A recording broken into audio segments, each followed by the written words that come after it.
What is up, everybody? It's your boy, the Liberal Loudmouth. All right, we're back for the evening edition of Fuck You. What's up? Fucking 20 views. Wow, that's crazy. What's up, y'all? Come on in. Let me go and share my shit out with the people. I'm live. Yo, yo, yo. Salama. Gravel for gold. We've got the Dim Defender in the house. What's up? What's up, Jules? I am back. Yes, Salama, I am back. I just couldn't stay away. I was woken up by a Trumper posted a video of Don Lemon allegedly chanting with the crowd. Oh, shit. I'll be right back. I forgot something. I gotta go get it. Just I sent an invite to him. He's welcome to come up, but give me a second and we're gonna go over some shit. Why I think that video of Don Lemon is a AI clone, a voice clone. I really think that now. But I'll be right back. Keep the comment section busy for me. Oh, so I don't lose all 5 of my watchers.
I'm back. Wait for me. All right, let's do this damn thing, y'all. What's up, y'all? All right. Let me get this fucking camera moved over. This stupid fucking thing is annoying. And don't mind my Buc-ee's window blind. Come on, bitch. There we go. All right. Anyway, so this was sent to me. Let me pull it up here for you guys. This will give you an idea of what it is that we're talking about here. Where's the fucking chat? Oh, there it is. Let me pull it out. I'm pop it out. Now, this is an evening live, so I don't know what the numbers will do today, but whatever. All right, so let's watch this real quick. Renee Good. Renee Good. Renee Good. Renee Good. Renee Good. Renee Good. Renee Good. Don't shoot. Don't shoot. Okay, so the video, it certainly sounds like Don Lemon, right? But what I did was I went back to the actual live, and I went back to the live, and just let me show you this. I'll kind of have to run through it. It'll take a minute, but I think you'll understand. So this is Don Lemon right here. This is before he goes into the actual church. Passenger 57 is what it is. And now keep in mind, he has a microphone that is connected to this cameraman's camera. Right, so he's actually sending his voice, over Bluetooth or however they connect with the microphone. So he goes into the church by himself. On the sidewalk here. Or if you want to come over, I think you could probably come where the van is. And you can hear him talking. That's him walking there. gonna walk. So let's go forward. Don Lemon goes inside, right? And the cameraman stays outside. Now, Don Lemon does have a cell phone, but you can hear Don Lemon because his microphone is still connected and he's still talking. So listen. You hear the footsteps, right? You hear his footsteps. You hear him open the door. Now you can hear the church going on, right?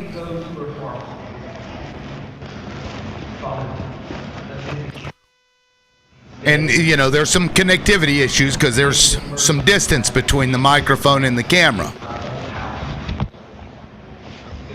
Let me fast forward just a smidge to when they start chanting. And you can still hear everything inside, which means his microphone is still connected.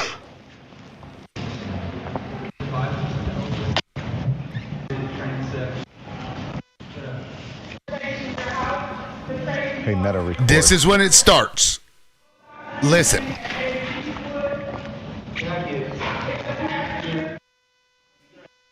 And do you notice? I want you notice real quick. That guy is openly laughing, and you do not hear him. So all of the audio that you hear is coming from Don Lemon inside the church. Let me show you that again. I'll go back. Watch as he passes around. He's laughing, and you don't hear him because the microphone on that camera is not connected. So just keep listening. So activists are mad Now listen, he's in the church, you hear Don Lemon speaking. and they are protesting, surrounded the church. You hear him speaking while they are chanting. He's literally talking into the microphone that's connected to this camera outside. He's talking and he is not chanting. Listen. On the inside, they have found out that one of the pastors at here in the city, in the area. That's Don Lemon talking.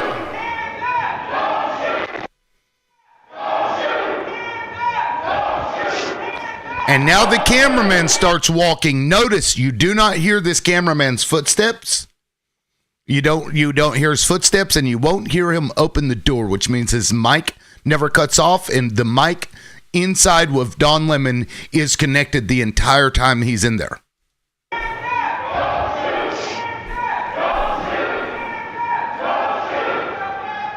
You don't hear the door, you don't hear the footsteps, you don't hear the crunching.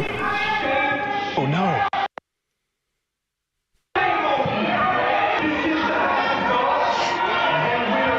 And that's Don Lemon sniffling. Now I'm going to fast forward to another point.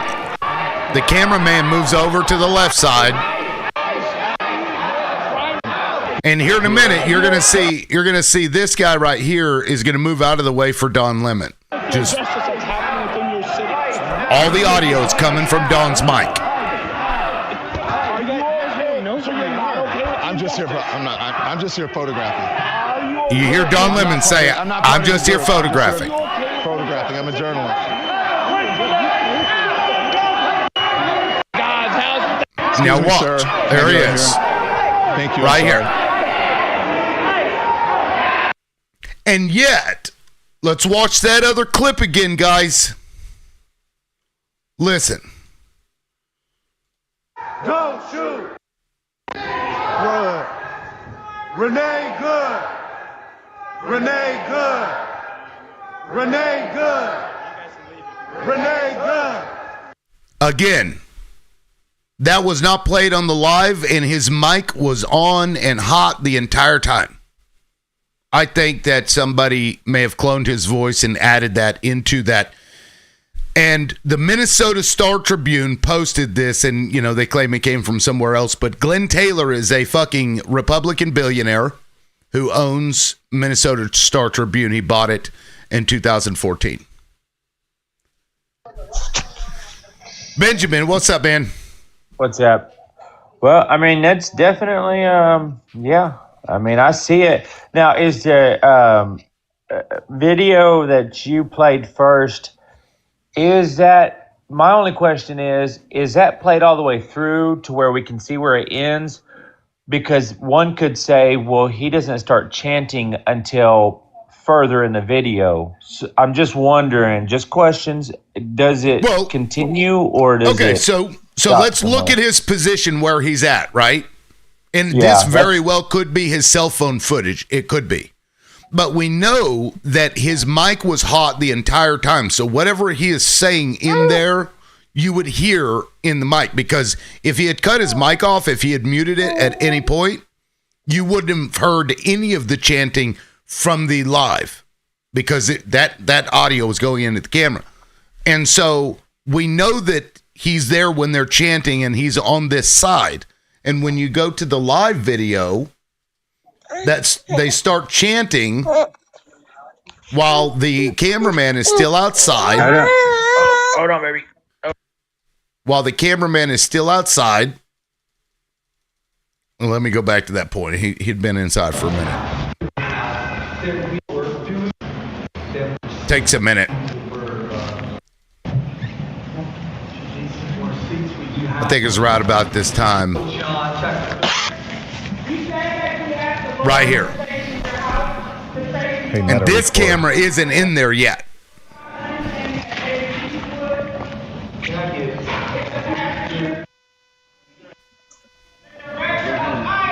Now, real quick, this is funny. Watch this door over here on the left, guys. This red door. Watch this red door. Watch real close. So activists are now And that's Don Lemon talking in the church, while in the church. surrounded the church on the inside. They have found out that one of the pastors that Now keep an eye on this door over here. here in the city, in the area, Watch. Did you see it? Look at this. Both of them wiped out. Do you see what I'm saying, Ben? So by the time he comes in there, at no point do you hear the chanting Renee Good from Don Lemon, and then he walks over to the cameraman on the other side. So, and we see none of that in the smaller clip. Yeah, I agree. I mean, yeah. And somebody said that he was released, and if he was released free of bail, then that's good. I mean, Yeah, I mean, okay. Well, if it turns out that was somebody cloned his voice into it, like, that's fucked up, wouldn't you say? Oh yeah. Well, no doubt. I don't want somebody cloning a voice to. That's the problem we're having right now. Is we don't know what to believe anymore. Like, I'm trying to make sense of it, and I trust you. I believe you. You've always been level-headed or minded, and shown evidence on both sides, and so I do, appreciate that. It's just you find something out, and then 30 minutes later it's twisted. 30 minutes later it's twisted, and we live in an age of technology where you can add his voice in easily. It's not even hard. I'm sure somebody at home Right. could do it with a little basic computer. Oh yeah, and because Don Lemon talks a lot, you can very easily take his voice, the recordings of his voice, and have an AI train to say whatever, and then you can type out whatever message. I've done it to my own voice. I've cloned my own voice, just whenever that came out, and it's kind of creepy. It's a little creepy, gotta say. And now I you hope got I people, didn't they'll get you like. revved up too much this afternoon. I ended up getting you back on the line.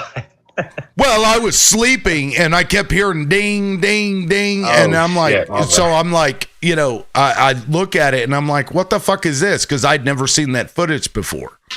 And it's very timely that it gets released like the same hour the dude gets arrested and released by a right-wing billionaire's publication, the Minnesota Star Tribune. I mean, but again, Yeah, no doubt. if for some reason it is true or whatever, I can't see how. But if that's true, then he's just as guilty as the rest of them.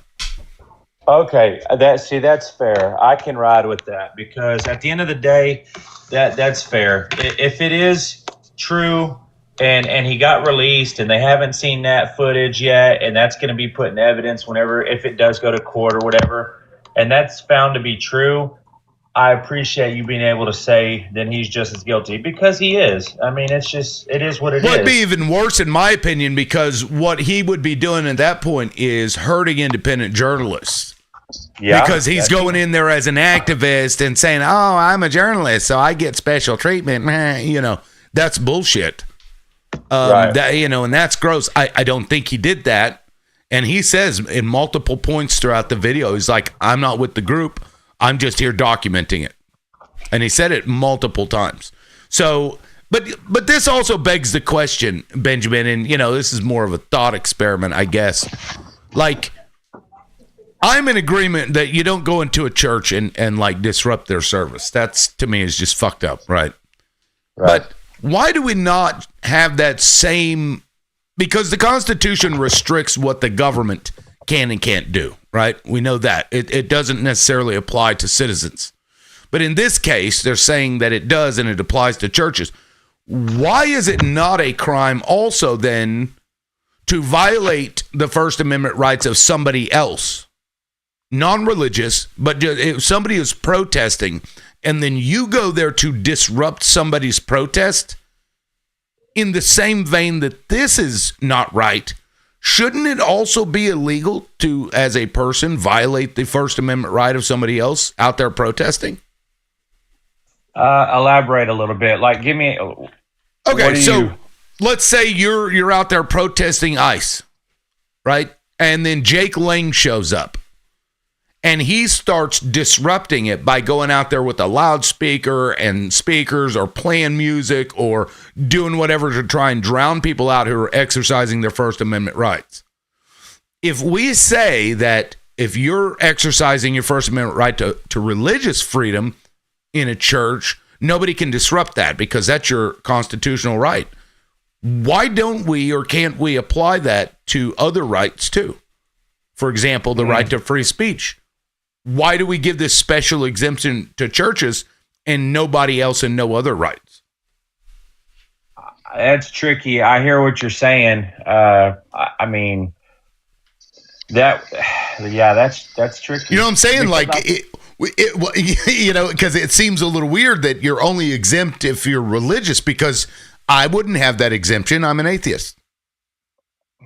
Right. You know what I mean? I think it's because it's inside of a church and we hold that space valuable, and we don't have a lot of those spaces. Outside, when you're protesting outside, the Jake Lang could simply say, "Well, I'm protesting against y'all's protest." So I get what you're saying, but that's where it would get tricky because he could simply say he's protesting your protest. And in right, a church, but you're like. Well, here's the thing, though. They have a First Amendment right to protest, even a church. So now you have, constitutional rights that are butting up against each other. And in this case, they're saying you can't butt up against this constitutional right for these people, but you can butt up against the constitutional rights for those people.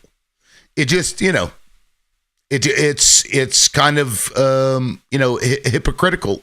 Or a double standard, I guess I should say. Yes, Don has been released from custody, so we hear. Which, I mean, even if, he was going to be found guilty, he would have been released at some point anyway. I feel like Don's situation is simple in the fact that, if he's in the video doing that, he's as guilty as they are. Or like you say, even more.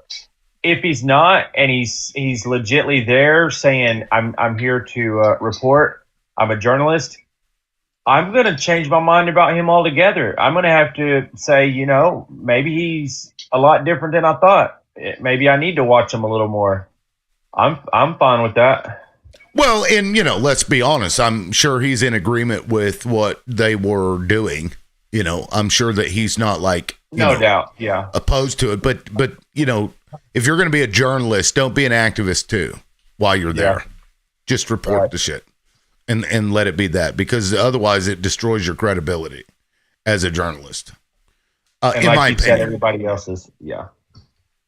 But I don't know. I saw that and I'm like, these motherfuckers are like, fucking shit up. So it just, I don't know. McLovin and Jesse. Jesse, I don't see you up on the show very often. Is it because it's late? Yes, it is Nice. actually. Well, maybe I need to go No. later. Yeah, no, I just thought I'd hop on because, it's late and it's been a crazy ass week for everyone involved. From the start of this week with like the snowstorms and everything to today. And I don't know, just wanted to powwow with you a little bit about it.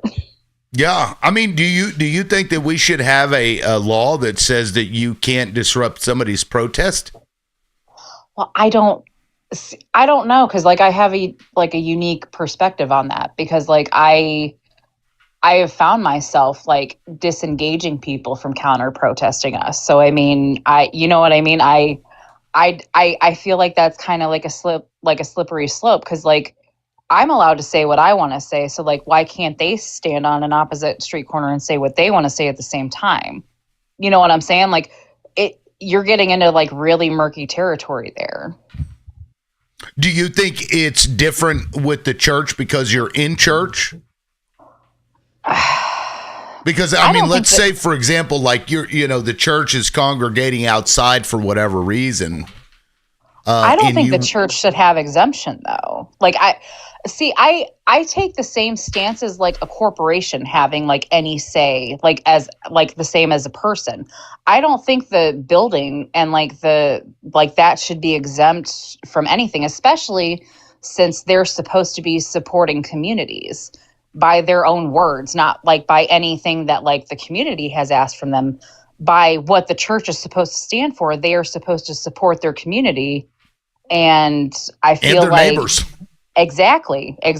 And I mean, okay, so I don't exactly condone this protest per se. I don't think that they should have went inside that church. I think that was wrong. I think if they would have Agreed. stood outside and had their protest, that would have been a totally different, you know what I'm saying? Like I get what they're doing and I understand why they were so fierce about it. I totally understand that. And I understand that we're still trying to like hold like some kind of semblance of like society and whatever. And I guess that's kind of like where this train of thought is coming from. But I think we're just getting into territory that is so new for everyone. And we just don't quite know what to do. And like lines are getting very blurred. And I think people are just acting on impulse because we're seeing from the top down that acting on impulse gets them what they want. So why can't that work for us? You know what I'm saying? Yeah, and I mean, I agree with you. I think it was stupid to go into that church. I understand it, but I think just, strategically speaking, I just, Yeah, that was not smart. It wasn't. It just really wasn't.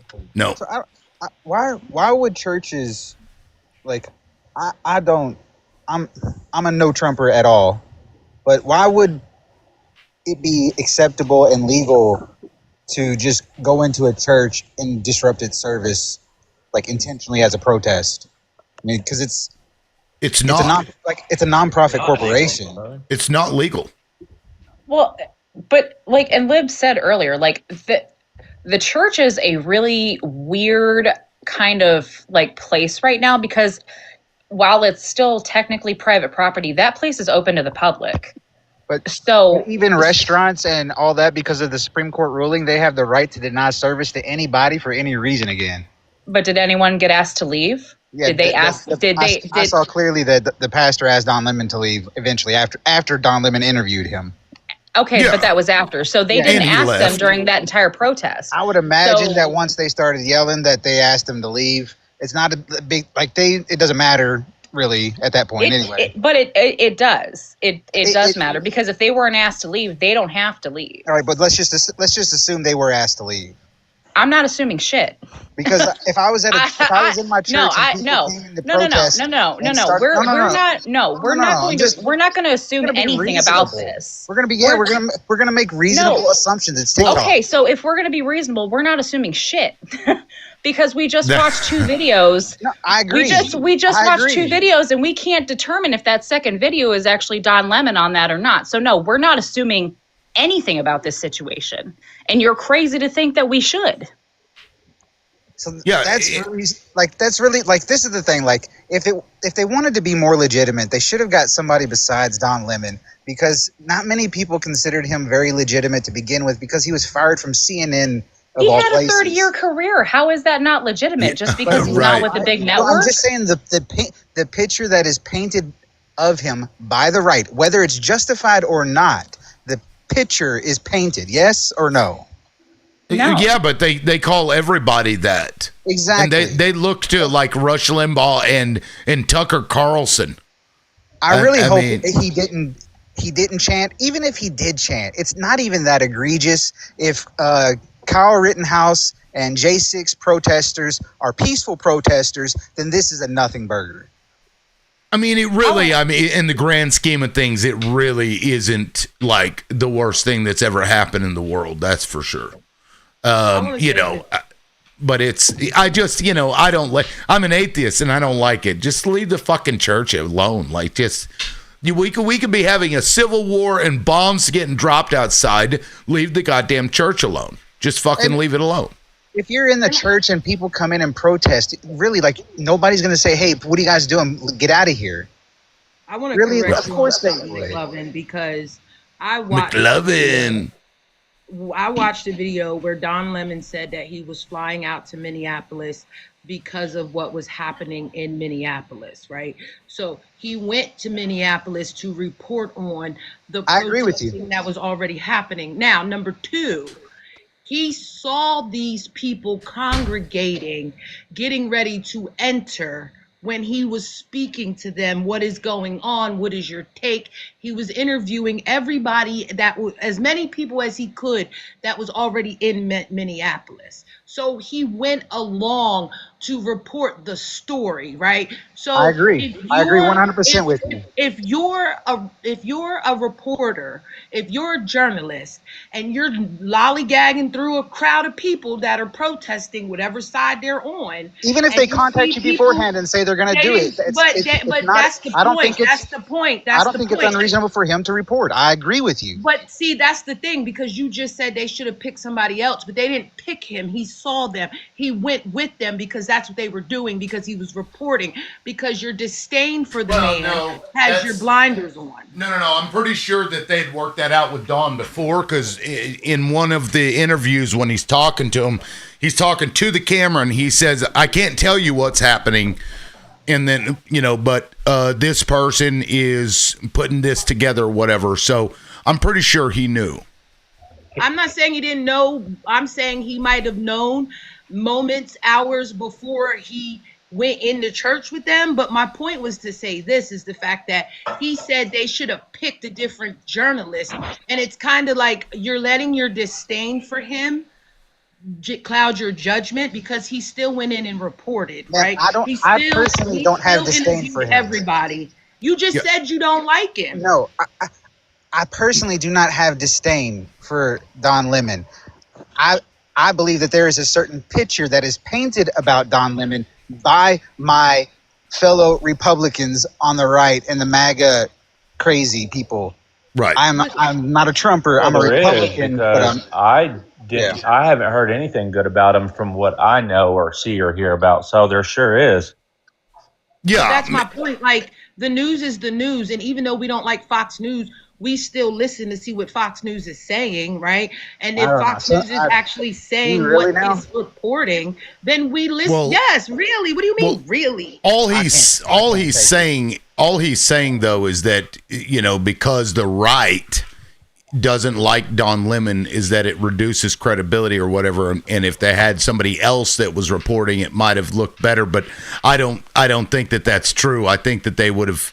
Anybody that is perceived as being on the left, they shit on and call part of the deep state. I mean, that's I agree with you, Liz. I can't think of a single reporter like on the left that you could say was on the left that the right hasn't tried to shit on in some way, shape, or form. You know. That's true too. Thinking about, oh well, they fired him from CNN for a reason. Like, so I'm that just saying, doesn't- like, it's an easy assumption for the For you to right fall to for. make. for you to fall for, exactly, because he I don't reports fall what's happening. Don't Ally. listen, man. Have a good one. Ally point, says. Ally says. Also, I'm the only one tapping, and that's rude. LOL. Can we tappy tap? I agree. Tappy tap. If you're Let's listening, tap. please. But Anyway, it's kinda go ahead. like, this is our problem right now, right? Because we know what they did was wrong, right? Them arresting him was all the way wrong. And we're sitting up here trying to Yeah. go tit for tat on why, oh, it might not have been that wrong, or it's not really that wrong, or it's kind of that wrong. It's wrong. They're coming after journalists now. Lonnie, right? can I ask you this? Can I ask you this question? If he was, did you see the video that Tim played earlier that showed him, or sorry, that was supposed to be him chanting with the crowd, the protesters? Did you see that video? No, I didn't see that video. Okay, let me play it because that's Yes. that's what sparked this whole thing. Listen. And I just want to say, go on. Renee Good.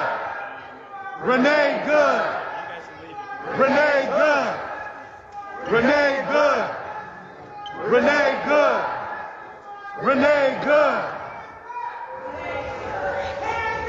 Go shoot. And so the contention there is that he was an activist, pretending to be a journalist rather than a journalist, Okay, so So documenting. Lonnie, does that change your what I was mind as being? Would you consider him a part of that, or would that still be on the part of journalism? What would you go with? I mean, definitively, we can't say if that was his voice No, or not. if it was though, I mean, I'm Right, not. it's certainly in question. I whether just that want to was- know what Stating your thoughts again? are because I can appreciate what you say. I really do. I know you don't think I listen to you, but I really do. I just want your opinion. Like, if he went in there to disrupt because they were going in to disrupt to be a protester, and then he did some journalism work, I mean, I don't If- feel like he was wrong for that. I feel like he had the right to do that. And the reason I say that is because everybody on the right seems to think that Ashley Babbitt should still be alive and she broke into the Capitol. So that's my opinion. Well, Okay. my problem with that, and again, I've played the live footage, and his mic is hot the whole time, and you don't hear him chanting. You just don't hear it the whole time. And so if in fact he does that, right, if this is true and he was chanting in any way, I think it's shitty because that makes it harder for independent journalists to be able to go in somewhere if they're, half activist, half journalist, you know what I mean? It just muddies those waters. And I think, I don't think Don Lemon would do that, though. I think he's been in the game long enough. He knows. That's why he kept repeating, I'm not part of the group, because he knew that he shouldn't have been think there that- as an activist. This is the issue that I have, is that when it comes to somebody on the left doing something that may not be morally right or may not be legally right, the people on the right will do everything in their power. They will find videos, they will make excuses on why they shouldn't believe that what this person did or did not do, just like with Renee Good and Alex Preddy and now Don Lemon, right? But then we have somebody like Ashley Babbitt and the Proud Boys who have video of them being in a government building that was closed to the public for a certification of an election, and people are on the right are trying to justify her unaliving because she broke the law and saying that she shouldn't have been unalive for breaking the law and entering a government building and going after government officials. And it's kind of like, oh, now you're being the pot calling the kettle black because Renee Good nor Alex Preddy broke the law at the same extreme as Ashley Babbitt, right? And then Donald Trump went and pardoned all those J6ers that had a hand in all those Capitol police officers being unalived either by their own hand or someone in that crowd. And that's the part that messes me up about the conversation with the right, is because they justify the BS, but then sit here and act as if people can't be flawed a little bit, right? I agree. If it's a blatant crime, it's a blatant crime. She did the crime. She broke into the building. They all broke into the building on J6. Let's call it what it is, right? Well, Alex Peretti did not break the law. Is intent important under the law? Yes. So I think that makes a big difference. When you look at Don Lemon's intent, it was to report. Maybe it's right. To me personally, I think it's unfortunate. Maybe he got caught up in the moment, though. Like, this is a very powerful moment, so I can imagine as a human having emotions and getting caught up in it. That's unfortunate, and it's unfortunate because it makes it less credible if he chants it. It muddies the waters, absolutely. Yeah, and that's actually a great point, McLovin, because... But that's my question. And I just want to finish. I just want to finish the point. No, because I was in the middle of talking and you cut me off. I just want to finish. I'll let you go back. So that's what I'm saying. Like, the facts of Don Lemon did not change, right? What he reported did not change because there was many different people in there with cell phone footage that recorded the similar thing that he recorded. So the facts are still the facts. They went in there, they protested. I'm not denying that they shouldn't have went in there. I'm not saying that they didn't disrupt the church service, right? But what I'm also saying is that if the facts are the facts and that's what they did and he reported them going in there, then how would we have known they were in there? We would have had to rely on cell phone data too, right? Cell phone footage, right? So the facts are still the facts. Now, he can make things up like they do on the right, like these fake videos that they like to put out, like Alex Peretti allegedly holding a pow pow. Like, we know people can do that, but he was there, he showed it, and that's my point. Like, it's crazy. Yeah, and if you look at the intent of the J6ers, what was their intent? Stop the steal. I mean, the counting. But in 2000, when the Brooks Brothers riot was put together by Roger Stone, it was stop the count.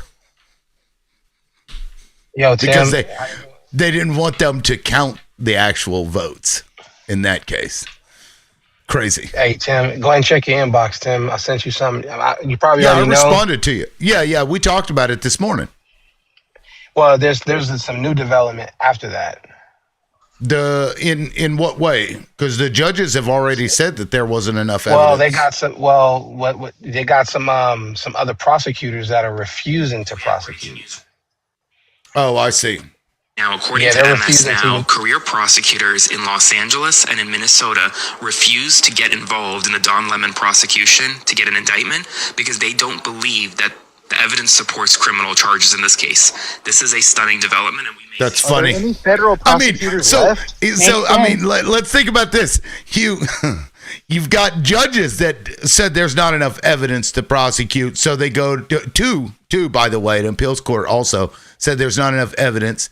They take it to a grand jury like a ham sandwich, get an indictment, and now prosecutors also are saying there's not enough evidence. Like, it's a square peg, I'm going to fucking get in this round hole. I mean, really. Well, I thought it was kind of interesting that on the back end, 12 hours later, that you got people saying, hey, we don't want to have nothing to do with this because this precedent is not even... there's not even a legal precedent here. So that's all I'm saying is that it's very obvious what's going on. You got TMZ reporting right now that I saw that. This is this is dictatorship 101.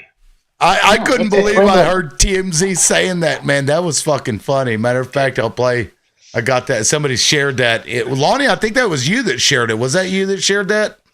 The TMZ? Oh, no, that was Jesse. Jesse shared it. Fucking hilarious. The administration wonders why people are saying that they are trying to form a dictatorship. Well, look at the landscape. Arresting Don Lemon, who covered a protest in Minneapolis is just insane, ridiculous, dictator-like.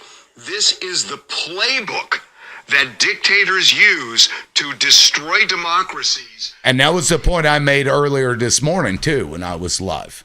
Like, this is the I first saw thing that they when I was go watching after. that. I was like, "Oh, Tim is gonna eat this up." Like, And you know It's what? true. If you take it all It's on true. its whole, hi, Liberal. I actually listen to you all the time, but this is my Hey, first Mom. time joining. Well, Hello. welcome aboard. How do you say your welcome, name? welcome. Hey, Mom. It's just, well, here's the truth of it. It's Mama spelled backwards because I was trying to look at my daughter's TikTok. But you can, people say Am. You can just call me Am. Okay, so what I want to say is that I feel like we can't miss the forest for the tree. I mean, this has been a systematic pattern and practice of attacking the media. I mean, this administration has had significant anti-media rhetoric, branding outlets as fake news or enemy of the people, right? And then you have these attacks on Don Lemon and Georgia Fort and, Hannah Nathanson, who was, the FBI searched for stuff, I guess, from document leaks they were concerned about. And then you have those suits that Trump filed against, like New York Times, ABC, CBS, CNN, the Wall Street Journal, BBC. This is a pattern in practice. Even the AP access ban and the access ban to the Pentagon. I mean, all of these things kind of like add up to an old playbook, right? Of let's go ahead and mess with the fourth estate because, that is, that hinders, wannabe authoritarians. And then here's a fun fact. In early 2025, the Trump administration announced it would no longer enforce violations of the FACE Act, except in extraordinary circumstances, such as cases involving death or serious bodily injury. So, and according to the Justice Department at the time, am I breaking up? I can hear you just fine. Okay. I can hear you. According to the Justice Department at the time, they viewed past enforcement as an example of what they characterized as weaponization of law enforcement against conservatives.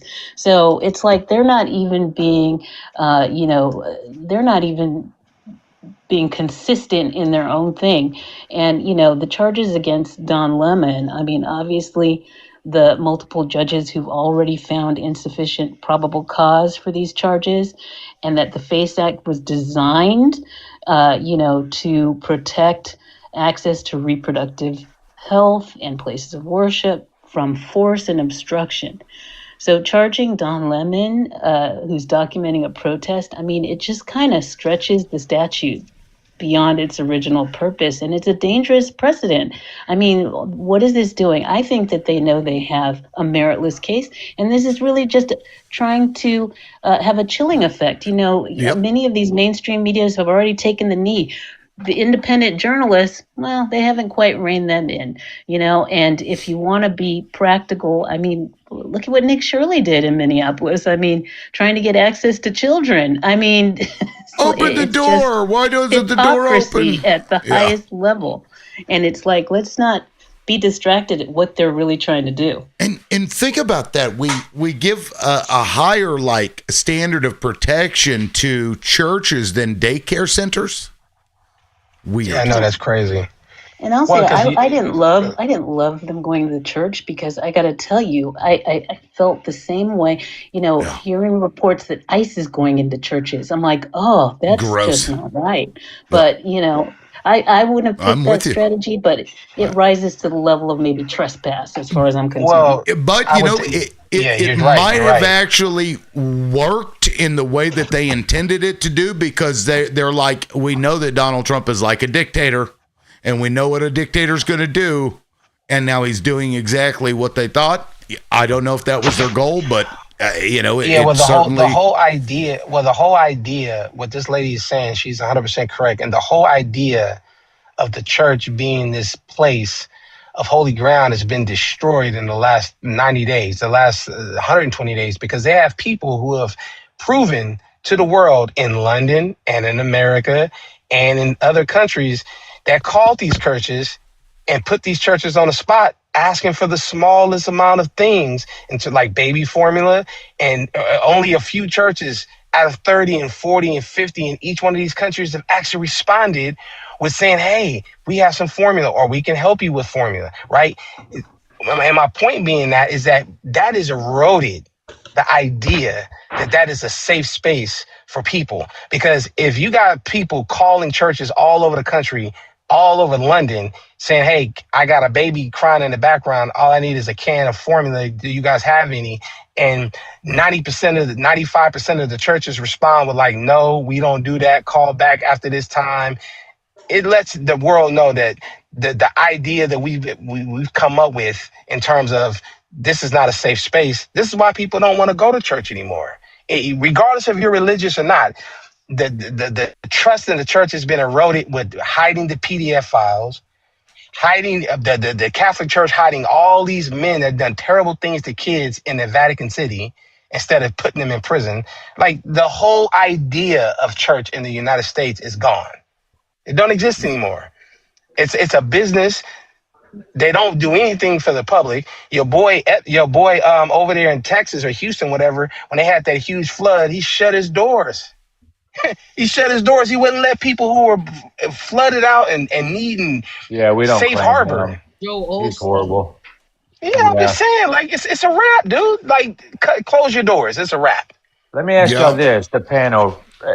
Do y'all think, and I asked Tim this earlier, like, do y'all think we will ever recover? I'm not talking about across the sea. I'm talking about here. Do y'all think that, let's say Trump gets out, let's say, we don't know it, maybe Vance, it may be a Democrat, whoever gets in next. Do you think in the next 10 years we'll ever recover as a country, or do y'all think that this is the end? I kind of feel like it'll never be the same as when I was growing up. Like, I don't think it'll ever be a country again. I think we're going to fight like this to the end. That's If we continue going the way that we have been, even up to the point before Trump, no, it's not gonna be like that anymore. It can't be. I think it can't be. I think if we get a Democrat in office, I think we will rejuvenate some of our relationship around the world. I don't think we will. Because well, just hear me out, please. Because what Donald Trump is doing, they know he's selfish. It's all about him. And he tried to bully everybody. That's why I think relationship will mend. No, the reason I disagree is because I think that the rest of the world don't trust us no more. Well, guys, he has specifically. I don't think they Trump. He asked specifically about domestically, not globally. He was asking domestically. He specifically said not in the world. He said in the U.S. Yeah. I think that I was getting to a point because we had to rely on outside in order for this country to run, and so therefore it won't go back to what it was. We have to come up with a whole new plan and a whole new design in order to move forward, and we have to start trusting in ourselves. And if we can't get along about this, I don't think it's just gonna stay broke. Like, I think there's two key points, Tim, that's going to happen when you get a Democratic president. You're going to have international diplomacy. They're going to try to rejuvenate. They're going to try to get fair trade back. They're going to try to get some kind of trust to say, hey, we're going to pull back here with these assaults. And domestic diplomacy, what they're going to try to say is they're going to try to roll back some of the things that this weirdo is put in office to where we can get some of our civil liberties back. But here's the caveat, though. We as voters and as citizens know, regardless of what you do with that, you can try to put a Band-Aid on it. We need all of these people with an allegiance to this place that we know about. They need to be gone. And until they leave, we voters are never going to let that die. They're never going to let that go because we know as a collective, this is the first time in history as a collective that there's millions and millions of people talking about the United States elected officials with an allegiance to another country. It's never, ever been like this, where there's millions of people. We had presidents say it, and then they get pushed aside. We had a few other people say they get pushed aside, but now that we have all kinds of people from all over the world saying, yo, these fools are bought and paid for by this other country. And until that leaves, it'll never be a level playing field, and the voters know it. They know it, and they're going to do everything they can to get them out of there. So with that being said, do y'all feel like at this point we should just take care of ours and our own and our family inside the household and focus on your own bank account and focus on feeding yourself and focus on literally just trying to survive your life with closed doors and turn the TV off and get rid of all that mess and just focus on your family more than ever and just shut the world off? Is that what we do? I think in these times it becomes even more important to have community because, you know what, the rugged individualism isn't going to work during hard times. And I would say this. I'm sorry. Go ahead. No, I was just going to say, I think that's what got us here, Benjamin, is what you're describing. But go ahead. Oh, no, and not to equate, I mean, I think that we are in dire times, but I imagine in 1968 with all the unalivings of, prominent political leaders, I'm sure people felt similar, right, to what we're feeling now. And I think that the actions that we need to take to regain credibility, both domestically and around the world, we definitely need first and foremost to get some of these folks out of here who don't seem to be for the people. But we also, I don't think that any person is happy with the status quo. I don't know anyone who's like, yeah, I just wish it could go back to the way it was, because the way it wasn't working for the American people either. Maybe they were kinder, gentler leaders, but we need some real change. But before we can affect change, we need to, there needs to be accountability and then reconciliation, right? And we need to have real policies that are really helping the average American person. Because I think there are a lot of things that we could all agree on, whether you're left or right, as the common American. Man, you talking too much sense, man. You saying ABC 1, 2, 3? You know they want to hear that shit. They want to hear Fox News. Well, that's all they want to hear is Fox News. We also need a public that doesn't ignore things that their party does that's wrong, just for the sake of like their party, because that really has caused a lot of problems, in my opinion. Because then you end up with left versus right crap, and then everybody's got to pick a side. It's so tribal now.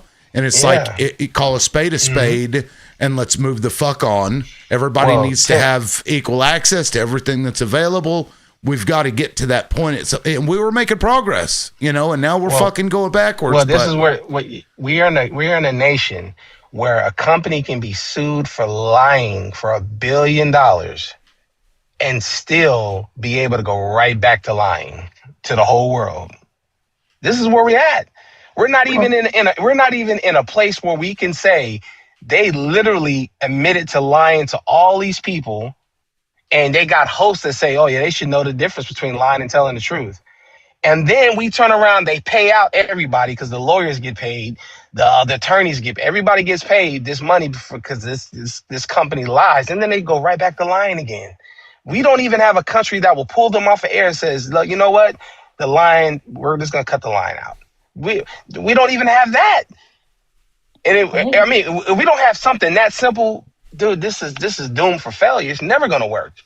How about this? We've got a government that's lying to our faces. Yeah, right. Like demonstrably lying to our faces and telling us not to believe our own eyes.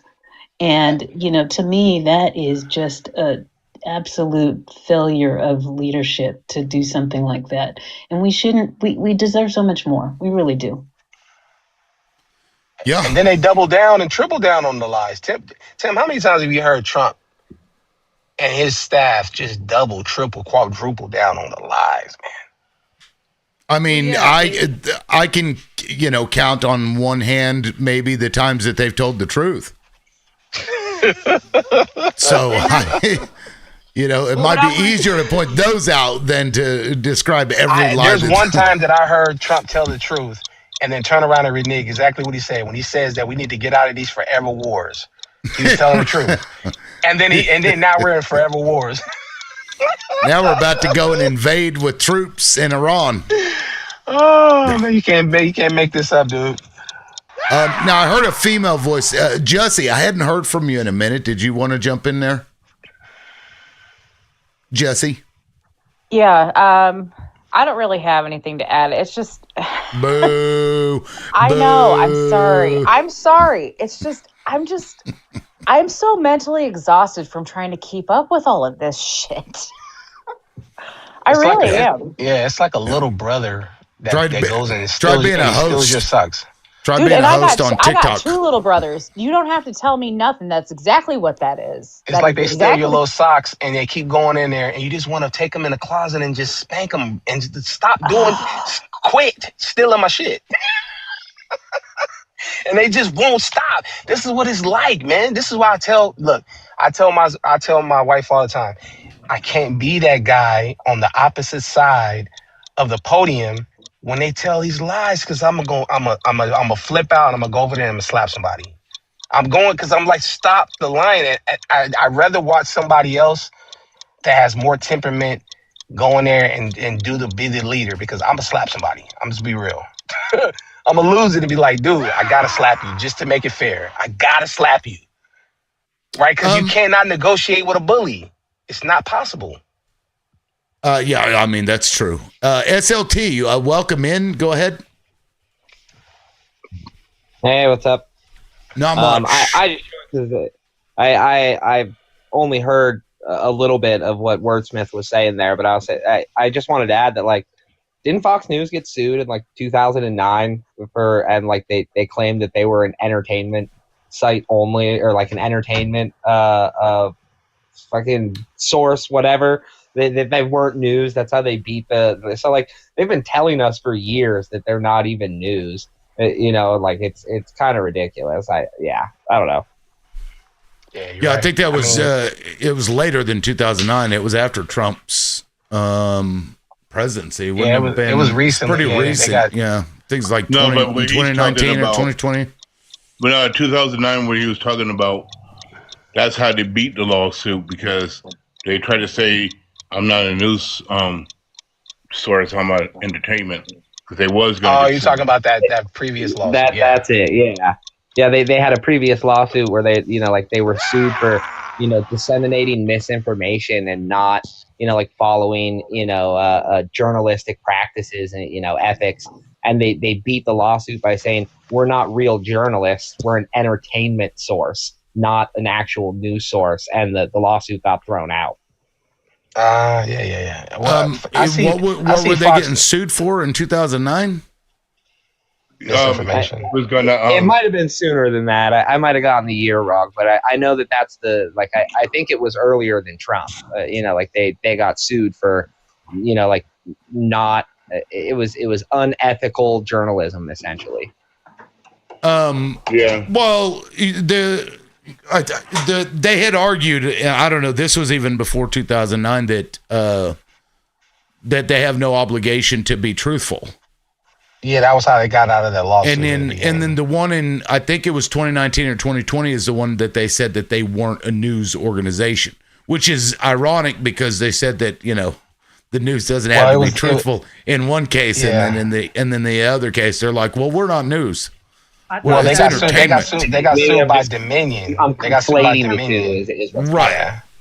Well, they got sued by Dominion, and Dominion did it. So I thought that was because they were pushing the propaganda that he did not lose that election. Like, I thought that's what people were saying. It was it was Dominion. Dominion voting systems is what sued them, because they basically tarnished their reputation, and they kept bringing up their name and saying her name, and then Dominion could prove that there was harm to their infrastructure based on these lies, and then that's why they had to pay out.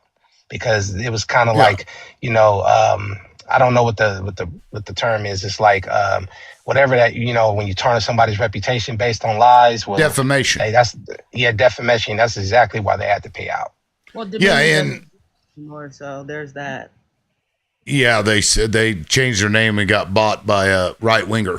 But yeah, I mean that was the case, and because that's also the case where Tucker Carlson, who a journalist, I guess, was actually writing in text message basically that he fucking couldn't stand Trump and that Trump was full of shit and he didn't believe any of that stuff.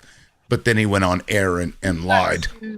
Who got sued for pushing the propaganda that he did not lose? Like somebody got sued for that. That they were pushing that propaganda after it came out that he did lose that election. And I thought it was Fox News that got in trouble for that. And that's why they had to say that they were not a news station. That was the Dominion case. Yeah. It was during all that. Yeah, it was all related to that because basically they wanted to tarnish our voting systems. See, Jules? They use those examples as ways to, to go about it. So when they went to court, they presented all this evidence, all the things that they said that was related to it, and that was one of the things that got brought up. So I mean, it was a closed case. It was pretty simple. They got paid out $1 billion, and they went right back to doing what they do now. Same thing. Hey Tim, I've got to get. I got to meet my wife. I'd like to ask when I get a chance. I appreciate you going through all the videos and stuff. I hope I didn't get your blood pressure raised too much. I know I do that every now and again, but I appreciate you, helping me with the facts and talking and walking through it. And I appreciate everybody's opinion. Word, I like yours, Lonnie. I mean, all y'all. I know y'all think I don't listen. I'm an easy target. We working on you, Benjamin. We know. I'm learning. We know you don't listen. Well, okay. I'll tell. It's Friday. I'm just I'll kidding. tell the truth. I don't. We working on you, Benjamin. We working on you. I want to say Thanks. this to you, Benjamin, real quick before you Yeah. drop or while you're dropping. Listen. Yeah. The only thing that I would like, if you're gonna listen to anything that I have to say, is this one thing right here. Everything you hear, question it. Whether it's on the right or the left, question it all. Don't just accept it and run to the bank with it. Question every single thing, and then you will figure out what it is that is factual and what is not factual. And I think that's the disconnect, because you're so quick to grab onto the right and question the left when you need to question both. I'm not telling you not to That's question true. the left. Question the left and question the right. Ask all the questions and form your own decision after you ask questions. If you're asking questions on the right for the left, ask those same questions for the right, back and forth. And that's all I'll say. I appreciate it. I'll see y'all next time. Take it easy, man. Thank you. Later. Bye. Hey, with that being said, I think no. it's safe to say that we've questioned the left a lot and the right. It's not like, most people are walking around and they're being one-sided. Most of the time when you got common sense, you're going to say things like, we understand that Bill Clinton was getting top up under the seat, right? But was that enough to impeach a man when all the other presidents was getting top? John F. JFK, they all did. So you make the standard across the board. That's all we're saying is yeah, we get it. There's a problem. It looks bad. The optics is bad. But we got other things to be worried about other than this bullshit, because obviously there's this infidelity going on in the White House. That's everyday life. If we're gonna impeach a man over that, we can impeach a president over everything. Well, I mean, he lied under oath, though. That was the difference. But they all lie under oath. They all do. We have an actual thing that we can point to and say that was a lie, and that's why he got impeached. With the people on the right is how hard they hold on, and they all seem to regurgitate the same thing to some degree, and it's about their own family generational wealth and income. They believe this narrative that everybody is taking from them. That is not the government and the corporations. They believe that everybody else is taking from them and keeping them impoverished, when it's not the people that you work alongside, whether black, whether brown, whether documented, whether undocumented, that's keeping you impoverished. It's the government and it's the corporations. And once, like, I really wish they would see that's what's happening, instead of blaming the undocumented for taking jobs, or blaming some sort of DEI or something like that, and just understand that it is us against them, but they want it to be us against us. Yeah, it's hard to beat Fox News when they have it on spin 24 hours a day, just like it is for it's hard for us to beat that machine. They do a really good job, man, of sucking people in. Well, they're organized too, and they've been doing it for a long, long time now. I mean, they started this back in the 80s, what we're seeing today. That's why, Glenn Taylor owning the Minnesota Star Tribune, I mean, this is all part of their whole fucking scheme that they've been running. Now, I think SLT. I didn't know you owned them. Yeah, SLT. Did you try to say something a minute ago? Were you trying to jump in there? Yeah, it's all good. There was just like a lull, and I had a subject I was going to bring up, just the whole Trump suing his own federal government and the IRS for $10 billion for releasing his tax returns, and that's insane. That is insane. Direct conflict of interest fraud in front of America's eyes, and people are actually arguing that whether or not it's lawful. I can't even believe the stupidity. It's insane. He literally says, yeah, I'm suing my own government for $10 billion. And it's the whole trope of, we did our own internal investigation and found that we did nothing wrong. He's going to we did our own internal investigation and found that the government owes me $10 billion. So and everyone's just going to be cool with that. He's just going to, it's insane. I'm sorry. Right. And then he runs the organization that would defend against it. I mean, make that make sense. It's so fucking gross. Yeah, he would be the defendant and the enforcer and the plaintiff. It's direct conflict of interest. Right. Yeah, it's stupid. That should not be allowed. It's the house rules, right? You remember I was telling you last week, if you play Monopoly, the rules in Monopoly say that if you land on a property and you don't want to buy it, it automatically goes to auction to the other people. That is the rules.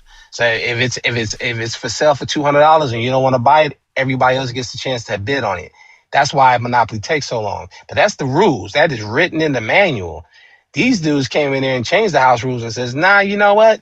We're going to change these rules. For me, I get to investigate me. I get to talk about me. I get to be the victim, and I get to be the payee. Right? You got to pay me, and people just saying, yeah, I think you're right. Right, and this is actually on the heels of him expecting a payout for pain and suffering from the DOJ. Was it $200 million, or maybe it was 300 or 200? But it's just kind of ridiculous. And then when you look at what happened, right? It was a contractor with the IRS who leaked this information. He pleaded guilty, got 5 years, and this is for Trump's tax returns, where we learned he only paid $750 in federal income tax, which is a lot less than what I pay. And, and it's also something that I know it's just a norm and a tradition, but he should have been releasing anyway. He said he would. Yeah. After he was done with his audit. Right. But I was on a live, and there was someone who was defending this and just could not seem to connect the dots of that's our money that he's going after. And we know how Trump treats anybody who goes against him, right? They become enemies and they are eliminated, right? So you're not going to get a fair adjudication of this.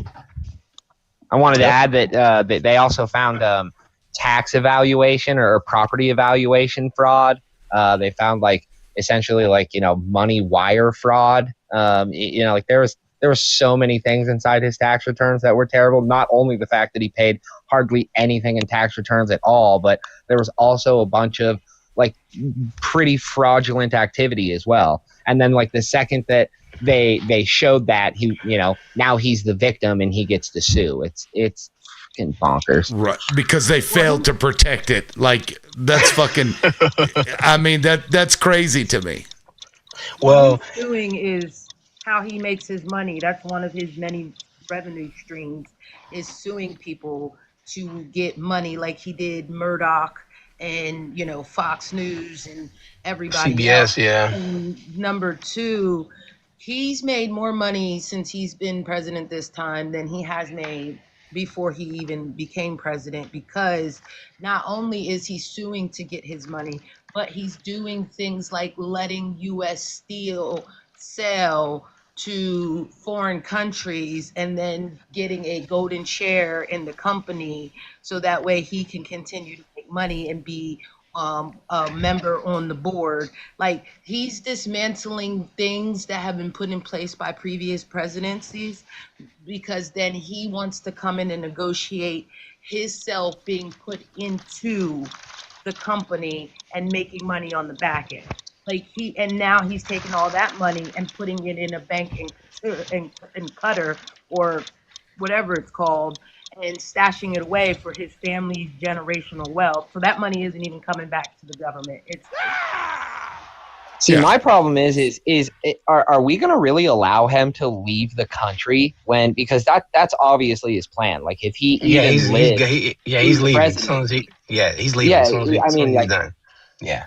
Oh yeah, 100%, right? He's out of this country, and same with his whole family. So like, are we like, the first thing that anybody who gets power after him should do is immediately like put a non-flight, you know, flight risk on him and his entire family, because that's exactly what they're going to take off. They have all this money in bank accounts on the, you know, and on other parts of the world and stuff. Why would we ever let them leave this country after all the laws they broke? Well, I'll add to that if a country decides to harbor him, maybe we should pull a Venezuela and have a fucking arrest warrant for his ass and just go in there in the middle of the night and abduct his ass and bring him back on charges and be like, how does that feel, bitch? Well, you know, that's the United military. States. Our beautiful military. We got Donald Trump. And we took them boys in Scotland. I mean, the United States is, boy, right. I'm telling you, man. Yeah, we were called a pirate by the Scottish. Let me see if I can pull that clip up. Yeah, dude, the Scottish explained the United States very, very eloquently. You know, they were very, very eloquent in their description of how the United States just came in like a thief in the night.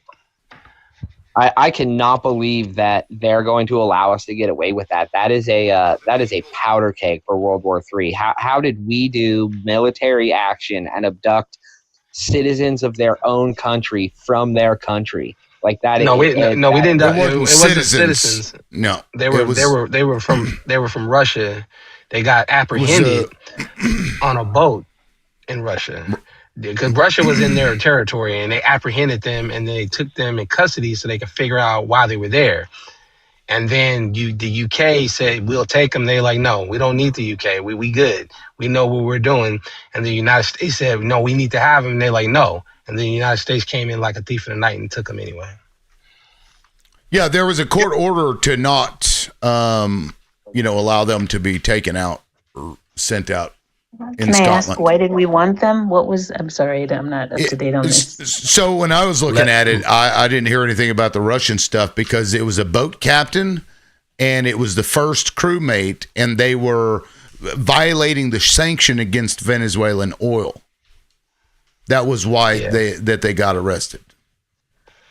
Yeah, by the way, did you guys see Marco Rubia's testimony? How he, I guess Rand Paul had asked him, if this was done to the United States, as perfect as you guys did it, would we not declare, WAR? And he just couldn't seem to answer that question. Even though we would.